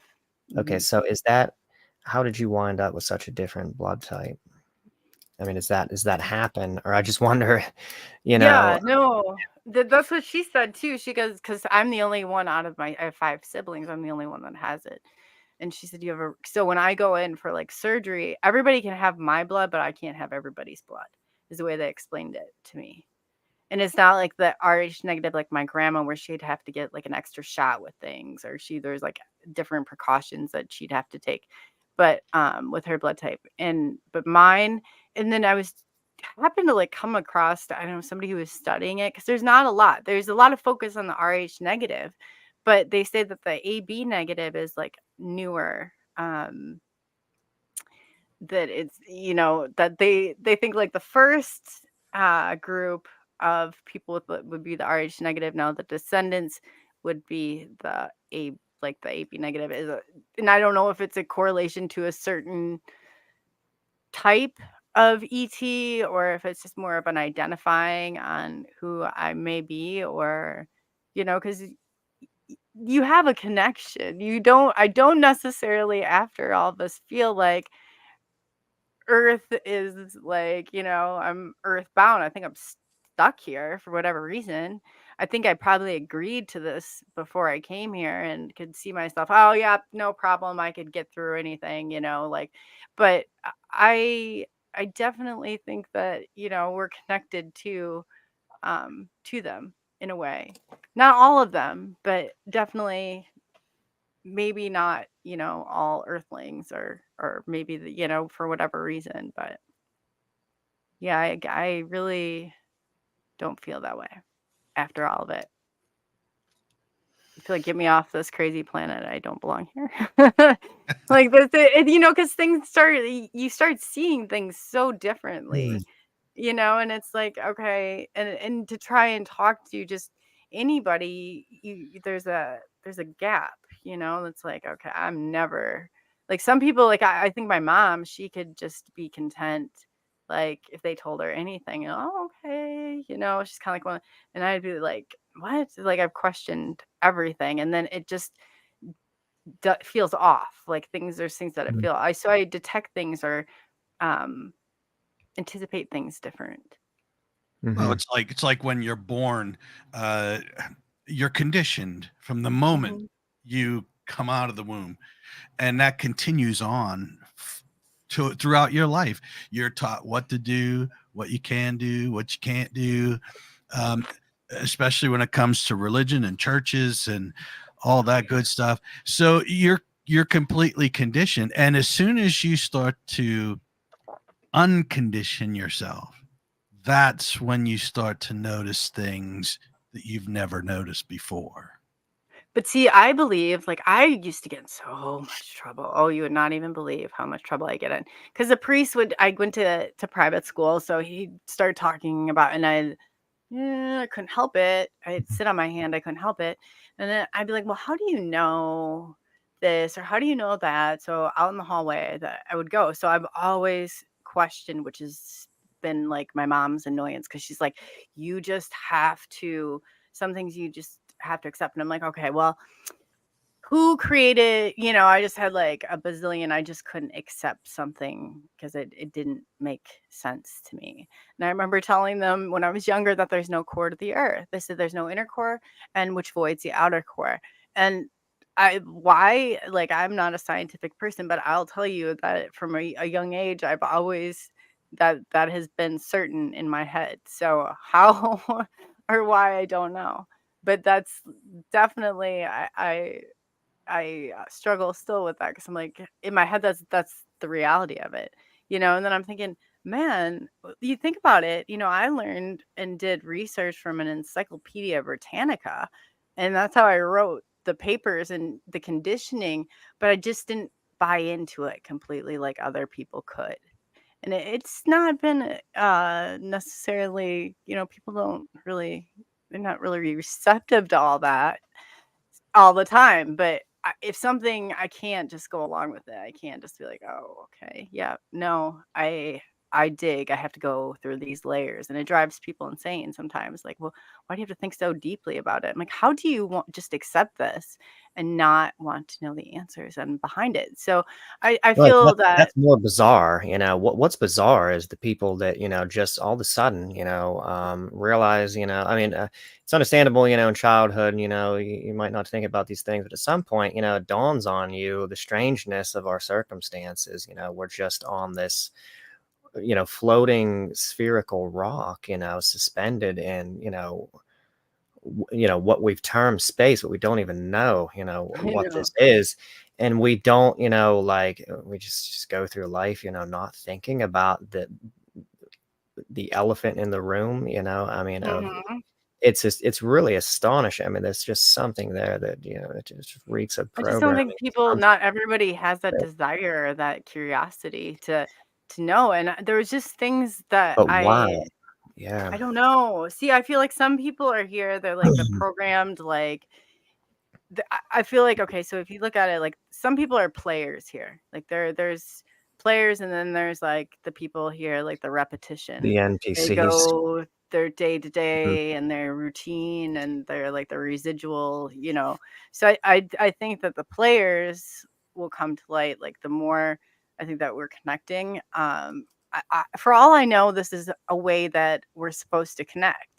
I don't know exactly, I'm not even saying like, hey, we're coming together here on ET. I'm saying this was something that was profound enough to stop me and change my course of life and many others. Maybe that was the point of it, for us to find one another. And there's so much feuding and fighting. So then I don't take very seriously, and I've only dealt. It's funny because I always ask people, like, are you an experiencer? Because when I'm doing interviews, because I know that their perspective is going to be different than somebody who has not. There's night and day difference. And there's just things that you'll understand and you feel comfortable, like, either a familiarity, like, when you meet an experiencer, you're just like, oh. like, yeah, your family, you know, like, but I don't get that sense like with my parents, with my grandma.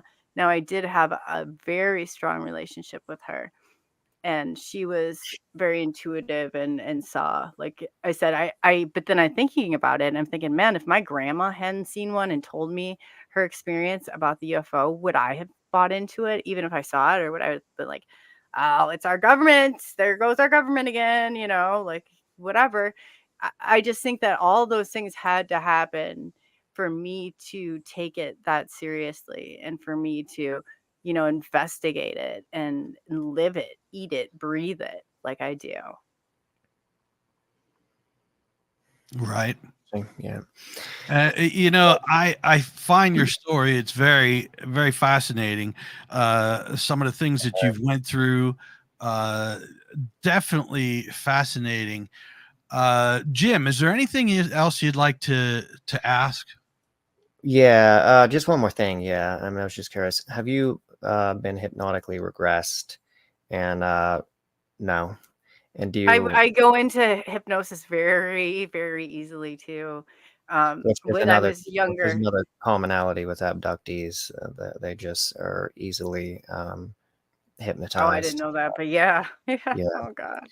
I said I'll never go to one of those hypnotist shows again. That was my first realization. And then too, as a medium, when I was kind of learning how to control it, I was a part of this group, and she just instantly I was out. So I know that I go under hypnosis very, very easy. And I never wanted to I don't know if I would trust anyone not, because you're the power of suggestion. I worked as a mental health therapist. So I'm telling you, like, there's ways like you interact with somebody, okay, you're affecting the serotonin in the brain, or like, you know, this, or your oxytocin, or like there's the dopamine, like in the back and forth conversation. So there's such a way that you can manipulate people that I never wanted to in this state of regression. I felt like they could change it, and then I would never have the answers. So And I you might muddy the pool a little bit, you know. And yeah, I mean that's the risk. But at the same time, you know, that there's another side to this, you know, where people really have um, you know, made major headway, you know, getting regressions done, and have had regression memories that really seem to correlate and even seem more accurate, you know, than the conscious memory recall they have. You know, a lot of times, you know, you'll discover that, oh, the conscious memory recall was, you know, distorted, or like the beginning and the middle and the end were sort of joined almost as one sequence, but it was actually much, you know, longer. Or oh, I sometimes definitely believe that. yeah, Yes. the regression recall might sort of contradict, like in the case of one abductee where he thought he had sex with an ET and then got regressed, and it was a totally different, you know, memory. You know, she was there, she was present, but there was a device on his, you know, penis, Right. and it was this really humiliating experience, which, you know, maybe perhaps his ego self, you know, or something about the mind, you know, wanted to uh, block that out for self-preservation purposes, or something. They're just Uh, not on the same time. Like they don't experience time like we do. They don't have the mhm. urgency. They're not on a clock. So I think that, you know, like you're right. I always said, you know, if they took like a snip of like a movie and just gave me that middle section, I had to stop trying to find the beginning, middle, end, and all that. Otherwise, I would have driven myself, I think, crazy. And there's people who experiencers who still get stuck on that. And I try explaining this. I'm like, Yeah. you'll make more headway if you just let those experiences come to you when the time is right. You'll know it. You'll know why you experienced what you experienced when the time comes. And that's where I think like the future, you know, like I've figured out a lot of this, but a lot of it has not come into play yet. So, you know, it's starting to it makes more and more sense as time goes on. And I try not to jump to conclusions, because like you said, if I just saw 10 minutes of that, and maybe in my, you know, here it's like actually like a year, I don't know, but it feels like 10 minutes are there. You know, it's not not on the same. We're on their time and in their space, and that's where I always go back to. I can't just put this. It might have been just 50 minutes here, but I might have been gone for a few days. Who knows? Right. And you're also in a non-ordinary state of consciousness, and there's a lot of implications insofar as that as well, in terms of memory and how we record time. And It's really weird though, looking back and looking forward, like some of the technology that I did not think that we're heading that direction.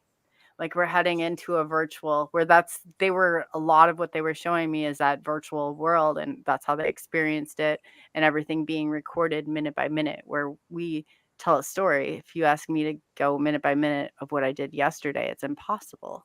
It's impossible through your course of life. You just build upon and you build a story.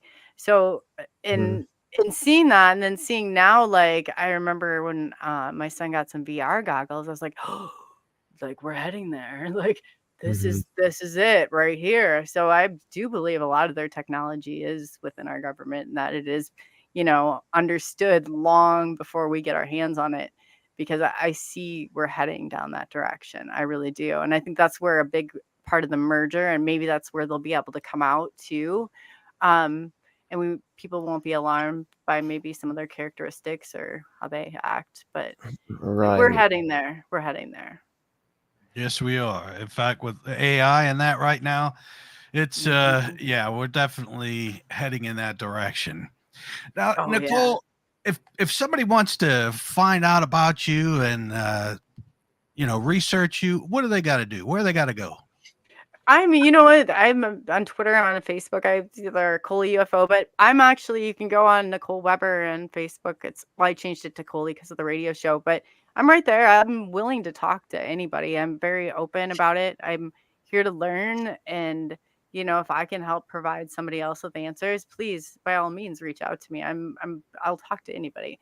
And it's not like I'm hiding who I am, because it's right there. My family's on there. It's like my personal page, so you can see everything. But yeah, I mean, really, reach out to me. I'm available and accessible and willing to talk to people, and I've been a huge part of that. So I enjoy hearing about other people's experiences and kind of connecting some of the dots. I just think that the experiencers are the pieces of this disclosure that are going to happen. And we, for whatever reasons, we all have our different, I call them little superpowers, but we all have our different, and when we connect and we come together, we're just stronger, and we're getting to where we need to be. Yeah, absolutely. Well, Nichole, I want to thank you so much for coming aboard and talking to us. You have a fascinating story. I definitely would love to sometime or another delve back in, see if maybe, we can uncover some other things. And people that's listening out there watching, yes, reach out to her if you've had similar experiences and you don't know who to talk to. Nichole's very cool. She is on our level, folks. So if you have, I love it. If you have something going on that you heard that maybe you had something very similar to deal with, yes, reach out to her, reach out to us, and we can put you in touch with her. Yes. But yes, Nichole, thank you guys so much. I really appreciate thank you. it. Yes, thank you. Great discussion, great substantive discussion. Yeah.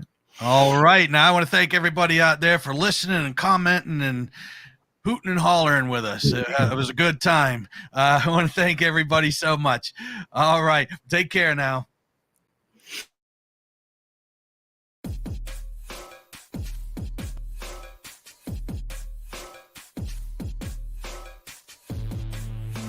Thank you for tuning in with us tonight. We hope you enjoyed this episode.